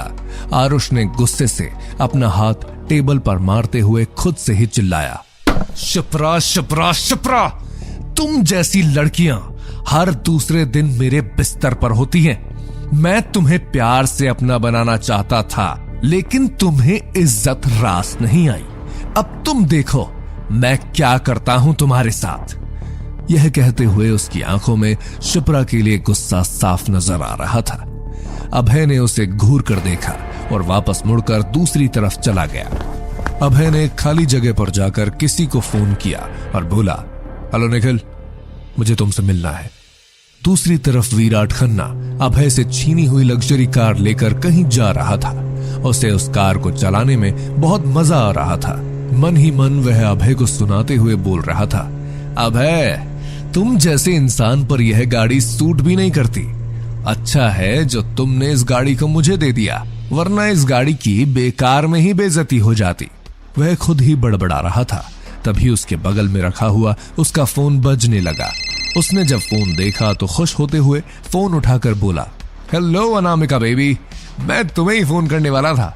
इनफैक्ट मैंने कई बार तुम्हें कॉल भी ट्राई किया, लेकिन तुमने फोन नहीं उठाया। क्या हुआ, तुम बिजी हो? बड़े स्टाइल से अपने बालों पर हाथ फेरकर विराट ने यह बात अनामिका से कही। अनामिका ने उसकी बात सुनकर मुंह बनाते हुए कहा, उस टाइम मैंने फेस पैक लगाया हुआ था। आई एम सॉरी, मैं तुम्हारा फोन नहीं उठा पाई। बड़े स्टाइल से अनामिका ने उसे जवाब दिया। उसकी बात सुनकर विराट ने मुस्कुराकर कहा, ओह बेबी, तुम्हें सॉरी फील करने की कोई जरूरत नहीं है, लेकिन मैंने तुम्हें किस लिए कॉल किया था ये तो पूछो। यह सुनकर अनामिका ने बिना मन के कहा, अच्छा बोलो जल्दी, किस लिए फोन किया था तुमने? मेरे पास ज्यादा टाइम नहीं है, जल्दी बोलो। यह सुनकर विराट ने थोड़ा खुश होकर कहा, बेबी, मेरे पास तुम्हारे लिए एक ऐसी चीज है जिसे देखकर तुम बहुत ज्यादा खुश हो जाओगी। यह सुनकर अनामिका ने अपने लंबे नाखूनों पर लगी नेल पॉलिश पर फूंक मारते हुए कहा, और ऐसी चीज क्या है तुम्हारे पास, जरा बताओगे मुझे? विराट ने खुश होकर कार चलाते हुए ही कहा, बेबी, तुम घर पर ही हो ना? मैं 15 मिनट में तुम्हारे घर के बाहर आ रहा हूं, खुद ही आकर देख लो। इतना कहकर विराट ने फोन काट दिया। फोन के कटते ही अनामिका ने फोन को घूर कर देखा और बोली, इसकी इतनी हिम्मत? और फिर अपने आप को रिलैक्स करते हुए एक गहरी सांस ली और बोली, इसे तो मैं बाद में देख लूंगी, अभी तो ये क्या गिफ्ट लेकर आ रहा है ये देखना पड़ेगा। बड़े ही स्टाइल से बोल रहा था कि तुम्हें गिफ्ट बहुत पसंद आएगा, देखती हूँ ऐसा क्या गिफ्ट है जो मुझे इतना पसंद आने वाला है। ये कहते हुए अनामिका मुंह बनाए जा रही थी। अनामिका आहूजा इंडस्ट्रीज के मालिक मिस्टर आहूजा की इकलौती बेटी थी। आहूजा इंडस्ट्रीज इस समय काफी अच्छे से चल रही थी। शहर में उनका अच्छा नाम था। विराट अनामिका का दोस्त था और कुछ ही दिनों पहले वह दोनों रिलेशनशिप में भी आए थे। अनामिका को अपने लिए एक ऐसे पति की तलाश थी जो कि बस उसकी हाँ में हाँ मिलाए, और इसलिए विराट उसके लिए परफेक्ट था। वहीं विराट को अनामिका से शादी करते ही आहूजा इंडस्ट्रीज का साथ मिलने वाला था, जिससे वह अपने डूबते हुए बिजनेस को बचा सके। इन दोनों में ही प्यार जैसी कोई भी चीज नहीं थी। दोनों ही अपने अपने मतलब के लिए एक दूसरे के साथ थे। विराट अनामिका को इम्प्रेस करने के बहाने तलाशता रहता था। उसे याद था कि एक बार अनामिका ने न्यू लग्जरी कार को देखकर आह भरते हुए कहा था कि वह अगली बार अगर कार लेगी तो यही लग्जरी कार लेगी। यह सोचकर विराट आज उसे वही कार दिखाने के लिए जा रहा था। वो ये सोचते हुए जा रहा था कि अनामिका यह कार देखते ही उससे शादी के लिए हाँ कर देगी और उसका प्लान पूरी तरह से कामयाब हो जाएगा। विराट के मन में लट्टू फूट रहे थे। वो खुशी से बिल्कुल पागल ही हुए जा रहा था। वहीं अभय ने अपनी कॉल खत्म की और वो मन ही मन कुछ सोच रहा था कि तभी उसका फोन दोबारा बजा। उसने फोन पर नंबर देखा और फिर अपने कान पर फोन लगा लिया, लेकिन उसने अपने मुंह से कुछ भी कहने की जहमत नहीं उठाई। दूसरी तरफ से एक आवाज आई, बॉस, विराट खन्ना मिस अनामिका आहूजा के घर पर जा रहे हैं। यह सुनकर अभय ने अपनी एक आईब्रो उठाई, लेकिन वह अभी भी अपने मुंह से कुछ बोला नहीं। तभी उस शख्स ने दोबारा कहा, बॉस, मुझे लगता है ये शो ऑफ करने के लिए मिस आहूजा के घर जा रहा है। यह सुनकर अभय के होंठों पर एक मुस्कान तैर गई। उसने सिर्फ इतना कहा, तुम जानते हो तुम्हें क्या करना है। इतना कहकर उसने फोन काट दिया। अभय अपने हाथ में फोन को घुमाते हुए कुछ सोचने लगा और फिर वो वहां से वापस आरुष के कैबिन की तरफ चला गया। उसके कैबिन में पहुंचने से पहले उसने कांच के दरवाजे से आरुष को देखा, जो अपनी चेयर पर बैठे हुए एक मैगजीन को घूर घूर कर देखे जा रहा था। अभय को उसे देखते ही अभी थोड़ी देर पहले हुआ हादसा याद आया। उसने गौर से देखा तो आरुष के चेहरे पर शिप्रा की उंगलियों के निशान अभी भी हल्के नजर आ रहे थे। यह देखकर अभय को सुकून मिला और वह दरवाजा खटखटाकर अंदर चला गया। आरुष ने जब उसको देखा तो मन ही मन अभय को कोसते हुए बोला, आज जो कुछ भी हुआ वो इसकी वजह से ही हुआ है। वो 2 टके की लड़की इसके लिए मुझ पर हाथ उठा गई। अगर मुझे मौका मिला तो मैं इसे छोड़ूंगा नहीं। यह सब सोचते हुए उसने अभय को कहा, बैठो अभय। अभय उसके सामने वाली चेयर पर जाकर बैठ गया। दोनों ने कुछ देर तक उस कॉन्ट्रैक्ट के बारे में बातें की और फिर अभय वहां से निकल गया। दूसरी तरफ विराट ने एक फ्लावर शॉप से एक खूबसूरत सा बुके लिया और अनामिका के घर के बाहर पहुंचा। उसने अनामिका के घर के बिल्कुल सामने एक खाली जगह देखकर अपनी लग्जरी कार को खड़ा किया और गाड़ी से निकलकर एक हाथ में फूल लिए बड़े स्टाइल से गाड़ी से लगकर खड़ा हो गया। उसने अपनी जेब से फोन निकाला और हाथों में बुके लिए हुए ही अनामिका के घर की तरफ देखते हुए उसने अपने फोन में उसका नंबर डायल किया। अनामिका, जिसने अभी अभी अपने फेस से फेस पैक रिमूव किया था, जो अपने आप को शीशे में निहार रही थी, उसका फोन अचानक बजा। उसने अपने फोन पर एक निगाह दौड़ाई तो उस पर विराट का फोन आ रहा था। विराट का फोन देखकर उसने मुंह बनाते हुए फोन उठाया और बोली, क्या हुआ विराट? विराट ने कहा, अरे यार, तुम बिल्कुल भी एक्साइटेड नहीं हो। मैंने कहा था ना, मैं तुम्हारे लिए एक गिफ्ट लेकर आ रहा हूँ। अब जल्दी से अपने घर से बाहर आओ। देखो, मैं तुम्हारे लिए तुम्हारी पसंदीदा लग्जरी कार लेकर आया हूँ। यह सुनते ही अनामिका खुश हो गई, लेकिन अगले ही पल उसे ऐसा लगा जैसे विराट उसके साथ कोई मजाक कर रहा है। उसने थोड़ा गुस्से और चेतावनी वाले लहजे में विराट से कहा, विराट, तुम जानते हो ना, मुझे मजाक बिल्कुल पसंद नहीं है। ये सुनकर विराट ने जवाब देते हुए कहा, अरे डोंट वरी, मैं मजाक नहीं कर रहा हूँ, मैं सीरियस हूँ। यकीन नहीं होता तो मैं तुम्हारे घर के बाहर ही खड़ा हूँ, आकर खुद ही देख लो। यह सुनकर अनामिका ने गर्दन हाँ में हिलाते हुए कहा, याद रखना, अगर यह झूठ हुआ या फिर कोई मजाक हुआ तो मैं तुम्हें छोड़ूंगी नहीं। विराट ने हंसते हुए उस कार पर हाथ फेरा और बोला, डोंट वरी मेरी जान, मैं तुमसे झूठ बोलूं ऐसा हो ही नहीं सकता। तुम बाहर तो आओ। कहते हुए उसने एक बार फिर से अनामिका को बाहर बुलाने की कोशिश की। अनामिका ने कहा, ठीक है, 5 मिनट में आती हूं। कहते हुए उसने फोन रख दिया। विराट, जो कार से लगकर खड़ा था, वह अनामिका का इंतजार करते हुए इधर से उधर घूमने लगा। उसे ये 5 मिनट 5 सालों के बराबर लग रहे थे। वह अपनी एक्साइटमेंट कंट्रोल नहीं कर पा रहा था। तभी उसके कानों में एक तेज हॉर्न की आवाज पड़ी उसने देखा कि उस सड़क पर जहां वो खड़ा था उस तरफ एक बड़ा सा ट्रक तेजी से उसकी तरफ आ रहा है। यह देखते ही वह थोड़ा डर गया। उसने देखा कि ट्रक अभी भी तेजी से उसकी तरफ बढ़ता चला जा रहा है। ट्रक को अपनी ओर आता देखकर विराट जल्दी से वहां से दूर चला गया। तभी एक तेज आवाज सबके कानों में पड़ी, बूम। विराट ने जब खुद को संभाल कर उस तरफ देखा तो उसके होश उड़ गए। एक झटके में ही लग्जरी कार पूरी तरह से एक खटारा भंगार में बदल चुकी थी। इतनी जोर की टक्कर थी कि कार जाकर सीधे दीवार से टकराई थी। विराट को कुछ पल तो यह समझने में ही लगे कि आखिर हुआ तो हुआ क्या। उसने आंखें फाड़कर जब इस नजारे को अपनी आंखों से देखा तो जैसे उसकी जान सूखने लगी। कितना कुछ नहीं करना पड़ा उसे इस कार के लिए, और अब जब यह कार उसकी हो चुकी थी तो यह सब क्या हो गया। वो इस सब को समझने की कोशिश कर रहा था कि तभी उसने देखा कि वो ट्रक ड्राइवर जिसने ये एक्सीडेंट किया था वो अपने ट्रक से उतरकर बाहर आ रहा था। उसे देखते ही विराट का गुस्सा बढ़ गया। वह जल्दी से भागकर उस ट्रक ड्राइवर के पास आया और उसका कॉलर पकड़ते हुए बोला, अबे तेरी इतनी हिम्मत कि तूने मेरी नई गाड़ी को भंगार बना दिया। अब इसका हर्जाना भर 5 लाख दे मुझे, नहीं 50 लाख दे। यह कहकर उसने ड्राइवर के कॉलर को पकड़कर उसे हिला दिया। ड्राइवर ने अपने हाथ से उसके हाथों को झटका और चिल्लाते हुए बोला, अबे पागल है क्या? कब ठोका मैंने तेरी कार को? कोई प्रूफ है तेरे पास? कोई सबूत है? बता कि मैंने तेरी कार को अपने ट्रक से ठोका है। अब चल हट, बकवास मत कर। यह सुनकर विराट को एहसास हुआ कि सच में उसके पास इस बात का कोई भी प्रूफ नहीं है। ड्राइवर उसके ऊपर हंसते हुए वहां से निकल गया। तभी विराट ने देखा अनामिका अपने घर से निकलकर बाहर आ रही है। विराट होश में आया और उसने उस ट्रक को देखा जो कब का लग्जरी कार को टक्कर मारकर वहां से जा चुका था। उसे जाता देखकर विराट ने चीखते हुए कहा, अबे ये क्या कर दिया? मेरी लाखों की कार को तूने बर्बाद कर दिया।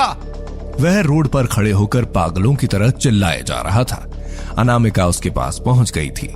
उसने जब उसे ऐसे चिल्लाते हुए देखा तो वह गुस्सा होते हुए बोली, यह तुम क्या कर रहे हो? तुम्हारा दिमाग तो ठीक है ना? सड़क के बीचों बीच खड़े होकर ऐसे पागलों की तरह कौन चिल्लाता है? तो दोस्तों, क्या लगता है आपको, किसने किया लग्जरी कार के साथ यह सब? क्या यह सिर्फ एक एक्सीडेंट था या इसके पीछे भी अभय का ही हाथ है? इन सभी सवालों के जवाब जानने के लिए सुनते रहिए यह कहानी सिर्फ पॉकेट एफएम पर।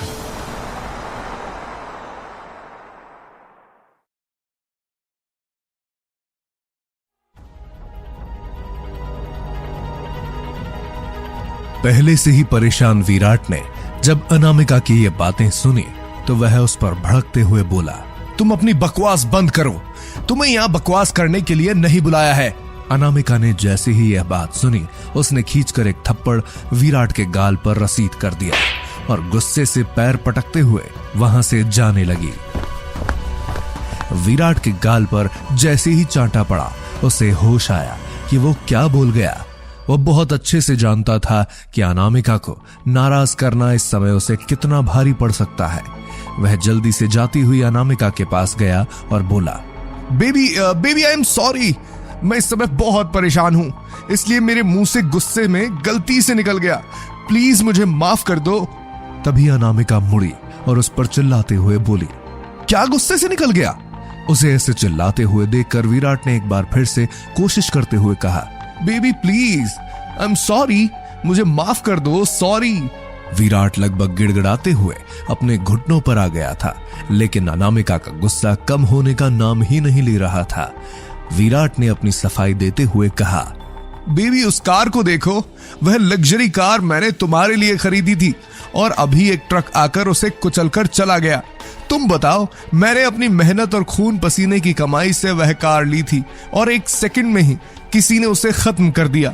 मुझे बस इस बात पर गुस्सा आ गया था, लेकिन मेरी गलती है, मुझे समझना चाहिए था, प्लीज मुझे माफ कर दो। ये कहते हुए विराट लगभग अपने घुटनों पर आ गया था। यह सुनकर अनामिका ने एक नजर उसे देखा और फिर पीछे टूटी पड़ी लग्जरी कार को देखा और फिर विराट को देखकर बोली, इट्स ओके। इतना कहकर वो वापस अपने घर के अंदर चली गई। विराट ने एक लंबी सांस ली और वह भी पीछे की तरफ उस कार के पास चला गया। उसने जब उस कार की हालत देखी तो उसे दिल ही दिल में बहुत बुरा लग रहा था, लेकिन कार तो इस समय भंगार में बदल चुकी थी। वहीं ऑफिस में अपनी चेयर पर बैठे हुए अभय ने जब विराट को गिड़गिड़ाते हुए देखा तो वह अपने अंदर एक अलग ही खुशी महसूस कर रहा था। अभय अपने फोन में बैठा विराट को अनामिका के सामने गिड़गिड़ाते हुए देखकर अपने मन ही मन खुश हो गया। उसने कुछ देर सोचा और फिर उस वीडियो को बंद कर उसने किसी को फोन करते हुए कहा, इस वीडियो को जितना हो सके उतना वायरल कर दो। इसने मेरी वाइफ को बेइज्जती करके घर से निकाला था, मैं इसे पूरी दुनिया में बेइज्जत कर देना चाहता हूं। यह सुनकर दूसरी तरफ से किसी ने कहा, ओके बॉस, और फोन कट गया। अभय मुस्कुराया और उसने अपना फोन जेब में रख लिया। वहीं शिप्रा अपने कैबिन में बैठी अभी भी आज जो कुछ आरुष के कैबिन में हुआ उसके बारे में ही सोचे जा रही थी। काफी चाहने के बाद भी उसका ख्याल उसके दिमाग से नहीं निकल रहा था। उसने मन ही मन आरुष को कोसते हुए कहा, इस जैसे इंसान को तो मर ही जाना चाहिए, पता नहीं भगवान ऐसे लोगों को बनाता ही क्यों है। वो ये सब सोच ही रही थी, लेकिन उसे समझ नहीं आ रहा था कि अब वह आगे इस कंपनी में काम कैसे करेगी। उसने खुद से ही बातें करते हुए कहा, आज तो मैंने उसे चांटा मारकर रफा दफा कर दिया, लेकिन इस बात का अंदाजा तो मुझे है ही कि आज के बाद वो मेरा जीना इस कंपनी में मुश्किल करने वाला है। वह मुझे अब किसी भी कीमत पर इस कंपनी में इतनी आसानी से तो नहीं रहने देगा। अब मुझे कुछ भी करके अपने लिए दूसरी जॉब ढूंढनी ही पड़ेगी। लेकिन कैसे? मैं कैसे दूसरी जॉब ढूंढूं? इतनी मुश्किल से जाकर 3 सालों में मुझे इस कंपनी में ये पोजीशन मिली है, और अब उस आरुष जैसे आदमियों की वजह से मुझे अपनी इतनी सालों की मेहनत छोड़नी पड़ेगी। यह सब सोचते हुए उसने अपने सर को झटका और लैपटॉप पर अपना काम करने लगी। तभी उसे एक मेल आया। शिप्रा ने जैसे ही अपना मेल बॉक्स खोलकर देखा, यह मेल उसे एक जॉब ऑफर था। यह देखते ही शिप्रा का मन उछलने लगा। उसने जल्दी से उस पर क्लिक किया और जो उसने देखा उसे देखते ही उसकी आंखें बड़ी बड़ी हो गई। सामने उसकी लैपटॉप स्क्रीन पर उसे कपाड़िया रियल स्टेट, दुनिया भर में मशहूर कपाड़िया रियल स्टेट कंपनी से मेल आया था, जिसमें उसे एक बहुत ही अच्छी सैलरी के साथ एक बहुत ही अच्छी पोजीशन पर रखने के लिए जॉब इंटरव्यू का मेल आया था। यह देखते ही शिप्रा खुशी से फूली नहीं समा सकी थी। उसने देखा कि इंटरव्यू का टाइम कल है। वह किसी भी कीमत पर इस इंटरव्यू को क्लियर करना चाहती थी। वह जल्दी से अपनी जगह से खड़ी हुई, क्योंकि वह जितना जल्दी हो सके आरुष को यह बता देना चाहती थी कि वो उसकी इस नौकरी को लात मारती है। लेकिन फिर वो कुछ सोचकर अपनी चेयर पर वापस बैठ गई। वह जानती थी कि अगर वह इस इंटरव्यू में पास नहीं हुई तो उसे न चाहते हुए भी उसकी कंपनी में ही जॉब करनी पड़ेगी। यह सब सोचकर उसने अपनी एक्साइटमेंट को मन ही मन में दबा लिया। धीरे धीरे दिन ढल गया। दिल्ली के शोरगुल से दूर, दिल्ली के थोड़ा सा बाहरी इलाके में अभय शांति से एक पहाड़ी पर बैठा था। उसने अपने पैरों को पहाड़ी से नीचे लटकाया हुआ था। इस समय वह बहुत ध्यान से ढलते हुए सूरज को देख रहा था। ढलते हुए सूरज से उसके चेहरे पर रोशनी पड़ रही थी, जिससे उसका चेहरा चमक रहा था। लेकिन उसकी आंखों में कुछ था जो उसे परेशान कर रहा था। शायद जो कुछ भी आज शिप्रा के साथ दिन में हुआ, शायद अभय को वो परेशान कर रहा था। अभय शिप्रा को एक अच्छी जिंदगी देना चाहता था, लेकिन न जाने कैसे इन 3 सालों में इन दोनों की जिंदगी पूरी तरह से बदल गई थी। जिंदगी की भाग दौड़ में खुद को कहीं पीछे ही छोड़ आए थे दोनों। अभय अपने कॉलेज के दिनों को याद कर रहा था, जिसमें हंसती खेलती शिप्रा उसका नाम लेते हुए नहीं थकती थी। उसकी बातें जैसे शुरू हुई तो खत्म होने का नाम ही नहीं लेती थी। आज वही शिप्रा उसका नाम अपनी जुबान पर भी नहीं आने देती और सिर्फ काम की बातें होती हैं दोनों के बीच। यह सभी बातें अभय को कहीं न कहीं आज चुभ रही थी। वो अपनी सोच में इतना गुम था कि उसे यह एहसास ही नहीं हुआ कि कोई बहुत देर से उसे देख रहा है। तभी उसके कंधे पर किसी ने हाथ रखा। अपने कंधे पर किसी का स्पर्श महसूस करते ही अभय ने अपनी गर्दन घुमाकर देखा तो निखिल वहां खड़ा था। निखिल को देखकर उसे याद आया कि वो वहां पर निखिल से ही तो मिलने आया था। निखिल के हाथ में 2 मग थे। उसमें से एक मग निखिल ने अभय की तरफ बढ़ाते हुए कहा, ये लो, तुम्हारे लिए तुम्हारी फेवरेट कोल्ड कॉफी। अभय ने भी निखिल के हाथ से वह कप ले लिया और उसे अपने पास बैठने का इशारा किया। निखिल सीधा अपने ऑफिस से यहां पर आया था। उसने अभी भी 3 पीस सूट पहना हुआ था। उसने अपना कोट उतार कर एक तरफ रखा और अपनी शर्ट की बाजुओं को मोड़कर ऊपर कर अभय के पास उसकी तरह ही पहाड़ी से पैर नीचे लटकाए बैठ गया। दोनों ढलते हुए सूरज को देखे जा रहे थे। निखिल अभय के कुछ कहने का इंतजार कर रहा था।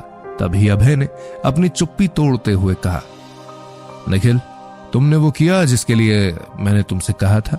यह सुनकर निखिल ने सूरज से अपनी नजरें हटाई और अभय की तरफ देखते हुए कहा, हाँ, मैंने अपने असिस्टेंट को बोल दिया है और जहां तक मैं जानता हूं उसने तुम्हारा काम कर भी दिया होगा अभी तक। यह सुनकर अभय ने अपनी गर्दन हाँ में हिलाई। निखिल ने अभय की तरफ देखकर उससे सवाल करते हुए कहा, अभय, क्या मैं तुमसे कुछ पूछ सकता हूं?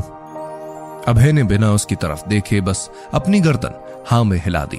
निखिल ने उससे सवाल करते हुए कहा, जिस लड़की को तुमने मेरी ऑफिस में मेरी कंपनी में काम करने के लिए मेल भिजवाया है, वो है कौन? क्या वह तुम्हारी कोई खास है? यह सुनकर अभय ने कुछ देर सोचा और फिर बोला, हाँ, बहुत खास है। बस इतना समझ लो कि मैं जो कुछ भी हूं, जैसा भी हूं, सिर्फ उसी की वजह से और सिर्फ उसी के लिए ही हूं। मेरी जिंदगी उसी से शुरू और उसी पर खत्म होती है। मैं नहीं चाहता कि उसे मेरी वजह से या किसी और की वजह से कोई भी परेशानी हो, इसलिए मैं उसे तुम्हारे अंडर काम करते हुए देखना चाहता हूं। यह सुनकर निखिल, जो अभी तक अभय के चेहरे पर आते हुए भावों को देखे जा रहा था, उसने थोड़ा मुस्कुराते हुए कहा, लेकिन अगर तुम ऐसा चाहते हो तो तुमने उसका इंटरव्यू लेने के लिए क्यों कहा? अगर तुम किसी को अपॉइंट कर रहे हो तो उसमें जरूर काबिलियत होगी, फिर ये इंटरव्यू की फॉर्मेलिटी क्यों कर रहे हो? अभय ने उसकी बात का जवाब देते हुए कहा, इसके 2 रीजन है। पहला तो ये कि मेरा इसमें कोई हाथ है, ये उसे बिल्कुल पता नहीं चलना चाहिए, और दूसरा ये कि उसे ये जॉब उसकी काबिलियत से मिलनी चाहिए। मैं नहीं चाहता कि बिना इंटरव्यू के उसे जॉब पर रखने से कंपनी के बाकी एम्प्लॉइज उसे बुली करें। मैं जानता हूं कि वो इसके काबिल है, लेकिन उस ओबेरॉय ने उसे आगे बढ़ने का मौका नहीं दिया, इसलिए मैं चाहता हूं कि तुम मेरा यह काम कर दो, लेकिन तुम उसे उसकी काबिलियत से ही जॉब पर रखोगे। उसकी बात सुनकर निखिल ने अपनी गर्दन हाँ में हिला दी। थोड़ी देर तक दोनों ऐसे ही शांत बैठे रहे। अभय ने निखिल की चुप्पी को भांपते हुए कहा, निखिल, क्या बात है? निखिल ने एक बार फिर से उसकी तरफ देखा तो इस बार अभय भी उसकी आंखों में देख रहा था। निखिल ने अपनी गर्दन ना में हिलाते तरफ आरुष आज के चांटे को भूल नहीं पा रहा था। उसने अपनी जेब से फोन निकाला और किसी को फोन करते हुए कहा, हेलो, आरुष ओबेरॉय बोल रहा हूं मैं। एक लड़की की फोटो भेज रहा हूं, मुझे किसी भी कीमत पर चाहे जो करो, यह लड़की आज रात मुझे अपने बिस्तर पर चाहिए। इतना कहकर आरुष ने फोन रख दिया और अपनी आंखों में गुस्सा भरते हुए बोला, बहुत घमंड है ना तुम्हें खुद पर? मैं तुम्हारा घमंड आज हमेशा के लिए चूर चूर कर दूंगा। तो दोस्तों, क्या लगता है आपको किसकी बात कर रहा था निखिल, और वो किसे ढूंढने की बातें कर रहा है, और आरुष उसके दिमाग में आखिर चल क्या रहा है? क्या वह शिप्रा को नुकसान पहुंचाने के बारे में सोच रहा है? इन सभी सवालों के जवाब जानने के लिए सुनते रहिए यह कहानी सिर्फ पॉकेट एफएम पर। शिप्रा ऑफिस से घर आ चुकी थी और वहीं अभय भी निखिल से बातें करने के बाद लौट आया था। शिप्रा जब से घर वापस आई थी वो कुछ खोई खोई सी थी। इस बात को अदिति और अभय दोनों नोटिस कर रहे थे। अदिति ने शिप्रा से पूछा, शिप्रा, क्या हुआ? क्या ऑफिस में सब ठीक है? अदिति का यह सवाल सुनकर शिप्रा की नजर अनजाने में ही अभय पर चली गई। उसने अपनी गर्दन हाँ में हिलाते हुए कहा, हाँ, सब ठीक है, वो बस ऐसे ही ऑफिस में ज्यादा काम है आजकल, मैं थोड़ा थक गई हूं बस। ये कहते हुए शिप्रा सोफे से उठकर अदिति के कमरे की तरफ जाते हुए बोली, मैं आई अभी। इतना बोलकर वो चली गई। अभय शिप्रा को वहां से जाते हुए देखकर मन ही मन बोला, मैं जानता हूं शिपी, तुम अदिति के इन सवालों से बचने की कोशिश कर रही हो। मैं समझता हूं कि तुम आज जो कुछ भी हुआ उसे लेकर परेशान हो, लेकिन तुम्हें परेशान होने की जरूरत नहीं है। तुम्हारी हर परेशानी का हल अब मैं तुम्हें दूंगा। तुम्हें कभी भी मैं अकेला नहीं रहने दूंगा। जो पिछले 3 सालों से मैं नहीं कर पाया, अब वो मैं तुम्हारे लिए करूंगा। मन ही मन ये कहते हुए अभय अब भी उसी दिशा में देखे जा रहा था जहां थोड़ी देर पहले शिप्रा गई थी। गई वो। अभय के कानों में जैसे ही अदिति की आवाज पड़ी, वो अपने होश में वापस आया। उसने हड़बड़ाते हुए अदिति की तरफ देखा, जो उसे आंखें छोटी करके घूर रही थी। अभय ने बिना उसकी बात का कोई जवाब दिए बस अपनी गर्दन झुका ली। उसे देखकर अदिति ने कहा, क्या तुम हमेशा से ऐसे ही हो? ये सुनकर भी अभय ने उसकी बात का कोई जवाब नहीं दिया। वो बस चुपचाप अपने फोन में लगा रहा। उसे ऐसे देखकर अदिति अपने गाल पर अपना हाथ रखकर कुछ सोचते हुए बोली, मुझे समझ नहीं आता कि तुम्हारे साथ अब तक शिप्रा ने 3 साल बिताए कैसे होंगे। यह सुनकर अभय वहां से मुड़कर जाते हुए बोला, मैं खाने की तैयारी कर लेता हूं।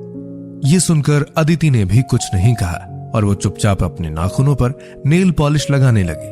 सोफे पर बैठे हुए अदिति मन ही मन कुछ सोच रही थी। उसने मन ही मन कहा, कैसा रिश्ता है इन दोनों का।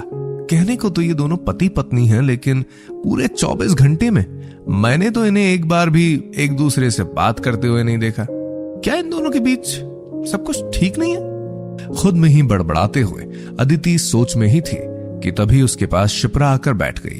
अदिति ने उसकी तरफ देखा, जो चमक शिप्रा के चेहरे पर हमेशा रहा करती थी। अचानक से वो चमक कहीं गुम सी हो गई थी। उसे ऐसा देखकर अदिति ने उसका मूड ठीक करने के लिए कहा, शिप्रा क्या हुआ तुम्हें? मैं देख रही हूं जब से तुम यहाँ आई हो तुम्हारे चेहरे पर कोई रौनक ही नहीं है। क्या तुम्हें मेरे घर आकर अच्छा नहीं लगा, या फिर मेरा छोटा सा घर तुम्हें पसंद नहीं आया? ये कहते हुए अदिति ने मुंह बनाया। उसे मुंह बनाते देखकर शिप्रा अपने होठों पर एक जबरदस्ती की मुस्कान लाते हुए बोली, ऐसा नहीं है, मैंने बताया ना ऑफिस में बहुत काम है आजकल, बस उससे ही मैं थोड़ा थक जाती हूँ। यह सुनकर अदिति ने उसकी बात बीच में ही काटते हुए कहा, और अभय और तुम्हारे बीच सब कैसा चल रहा है? उसकी बात सुनकर शिप्रा ने उससे नजर चुराते हुए कहा, हम दोनों के बीच क्या चलेगा, हम दोनों के बीच सब कुछ ठीक है। यह सुनते ही अदिति मुस्कुराई और उसने अपना हाथ शिप्रा के हाथ में रखते हुए कहा, माना कि मैं कभी किसी रिलेशन में नहीं आई, लेकिन इसका मतलब यह नहीं है कि मैं रिश्तों को नहीं समझती।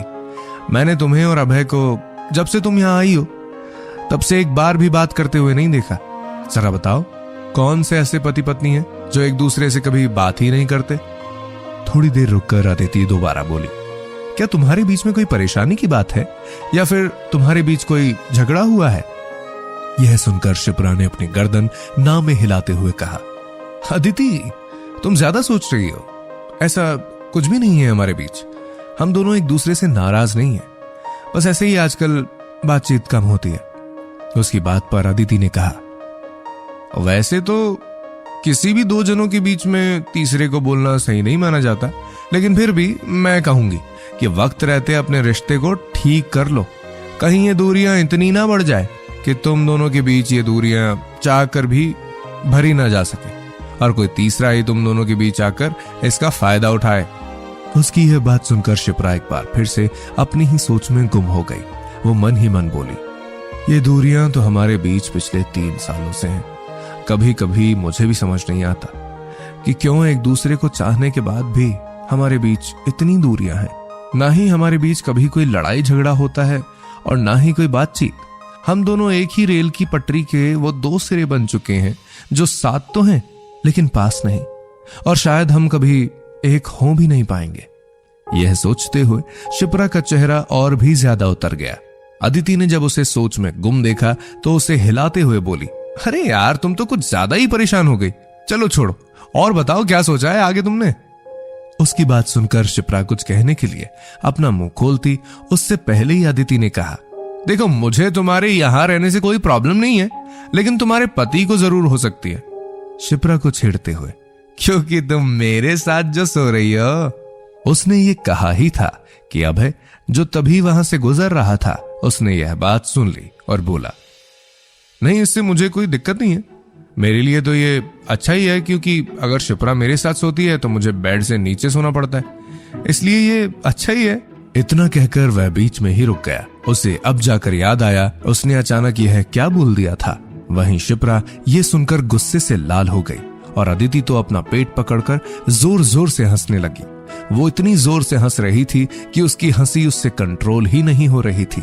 शिप्रा ने गुस्से से सोफे पर से कुशन उठाया और अभय की तरफ फेंक कर मारते हुए बोली, तुम्हें मैं अभी बताती हूँ, तुम कहना क्या चाहते हो अभय? अभय ने अनजाने में जो ये बात कही, उन बातों को बोलकर अब वो पछता रहा था। उसने शिप्रा के फेंके कुशन को कैच करते हुए कहा, वो मेरा मतलब वो नहीं था। अदिति हंसते हुए पैर पटक कर सोफे पर लोटपोट हुए जा रही थी। उसने जब शिप्रा को खुद को घूरते हुए देखा तो वो खुद की हंसी को कंट्रोल करते हुए बोली, माफ करना। फिर से हंसते हुए बोली, अरे यार अबे, ये क्या फनी जोक सुनाया तुमने। ये पहला पति है जो अपनी बीवी के अपने कमरे में सोने की वजह से बेड से नीचे सोता है। क्या हो यार तुम दोनों, सच में पागल हो। आज तक मैंने ऐसा जोक नहीं सुना। अबे मुझे नहीं पता था तुम इतने मजाकिया हो। बेचारे अभय ने अदिति की बात सुनकर अपना सर झुका लिया और वहीं शिप्रा अभय को घूरने लगी। शिप्रा को खुद को घूरते हुए देखकर अभय जल्दी से वापस किचन की तरफ चला गया। शिप्रा के उसे घूरने से वो ये भी भूल गया कि वो किचन से बाहर कुछ लेने के लिए आया था। दूसरी तरफ आरुष ओबेरॉय अपने सामने रखी बोतल से ग्लास में शराब डालते हुए सामने बैठे शख्स से बोला, राजेश, मुझे कुछ भी करके वह लड़की चाहिए, कुछ भी करो। मैंने तुमसे कहा था कि वह लड़की आज मुझे अपने बिस्तर पर चाहिए, लेकिन तुम तो खुद मेरे घर चले आए। क्या मतलब समझूं मैं इस बात का? आरुष का सवाल सुनकर सामने बैठे मैनेजर राजेश ने उसके हाथ से बोतल लेते हुए टेबल पर रखी और शराब से भरा गिलास आगे बढ़ाकर कहा, सर, आपने कोई गाजर मूली नहीं मांगी है? जो आपने कहा कि आज रात आप डिनर में खाएंगे और मैं आपके सामने वो पेश कर दूं। यह सुनकर आरुष ने उसे घूर कर देखा तो राजेश ने अपनी बात बदल दी और बोला, सर, आप तो जानते ही हैं कि हर स्वादिष्ट डिश को तैयार होने में देर लगती है। उसे पहले धीमी आंच पर धीरे धीरे पकाया जाता है। जितना धीरे वो पकती है उतना ही स्वादिष्ट फिर बाद में लगती है। तो फिर शिप्रा जैसी टेस्टी डिश को पाने के लिए तो आपको थोड़ा सा इंतजार करना ही पड़ेगा ना। यह सुनकर आरुष ने अपने हाथ में पकड़े गिलास की शराब को एक बार में ही खत्म कर दिया और खाली गिलास को टेबल पर गुस्से से पटकते हुए बोला, इंतजार इंतजार इंतजार, और कितना इंतजार करूं? अरे 3 महीने में उसके उस बेवकूफ पति को मैं मुफ्त की तनख्वाह दिए जा रहा हूं, लेकिन वो लड़की है कि समझती नहीं। और आज तो उसने हद ही कर दी। आज उसने मेरे एहसानों के बदले मेरे गाल पर तमाचा जड़ दिया। उसने अपना हाथ मुझ पर उठाकर आज सही नहीं किया। मैं तो उसे प्यार से अपना बनाना चाहता था, लेकिन उस लड़की को इज्जत रास नहीं आई। कुछ ज्यादा ही समझने लगी है वो अपने आप को। उसे मैं बताता हूं कि उसकी असली औकात क्या है। यह सुनकर राजेश ने आरुष के खाली गिलास में शराब डालते हुए कहा, सर, आप फिक्र मत कीजिए, मैंने इसका इंतजाम कर लिया है। मैं किसी को जानता हूं जो इस काम में माहिर है। आप फिक्र मत कीजिए, उसे जल्दी ही आपके बिस्तर तक लाना अब मेरा काम है। बस इसमें पैसा थोड़ा ज्यादा। इतना कहकर उसने अपनी बात अधूरी छोड़ दी। आरुष ने गिलास हाथ में लिया और बोला, पैसों की चिंता मत करो, बस तुम काम पर ध्यान दो। आरुष की बात सुनकर राजेश मुस्कुराया और बोला, अच्छा तो सर, अभी मैं चलता हूं। आरुष ने हाँ कहा और नोटों का एक बंडल उसकी तरफ उछालते हुए बोला, ये लो, कम पड़े तो और ले लेना, लेकिन जल्दी से जल्दी उस घमंडी लड़की को मेरे सामने लेकर आओ। बहुत अकड़ है ना उसमें। मैं बताऊंगा उसे कि आरुष ओबेरॉय पर हाथ उठाकर उसने कितनी बड़ी गलती की है। राजेश ने नोटों के बंडल को कैच किया और नोटों की महक अपने अंदर भरते हुए बोला, क्यों नहीं सर, आप तो बस देखते जाइए अब इन नोटों का कमाल। यह कहते हुए वो मक्कारी से मुस्कुराया और वहां से निकल गया। आरुष मन ही मन शिप्रा को याद करने लगा। उसे अब किसी भी कीमत पर शिप्रा को पाना था। शिप्रा के लिए उसकी भूख साफ उसकी आंखों में नजर आ रही थी।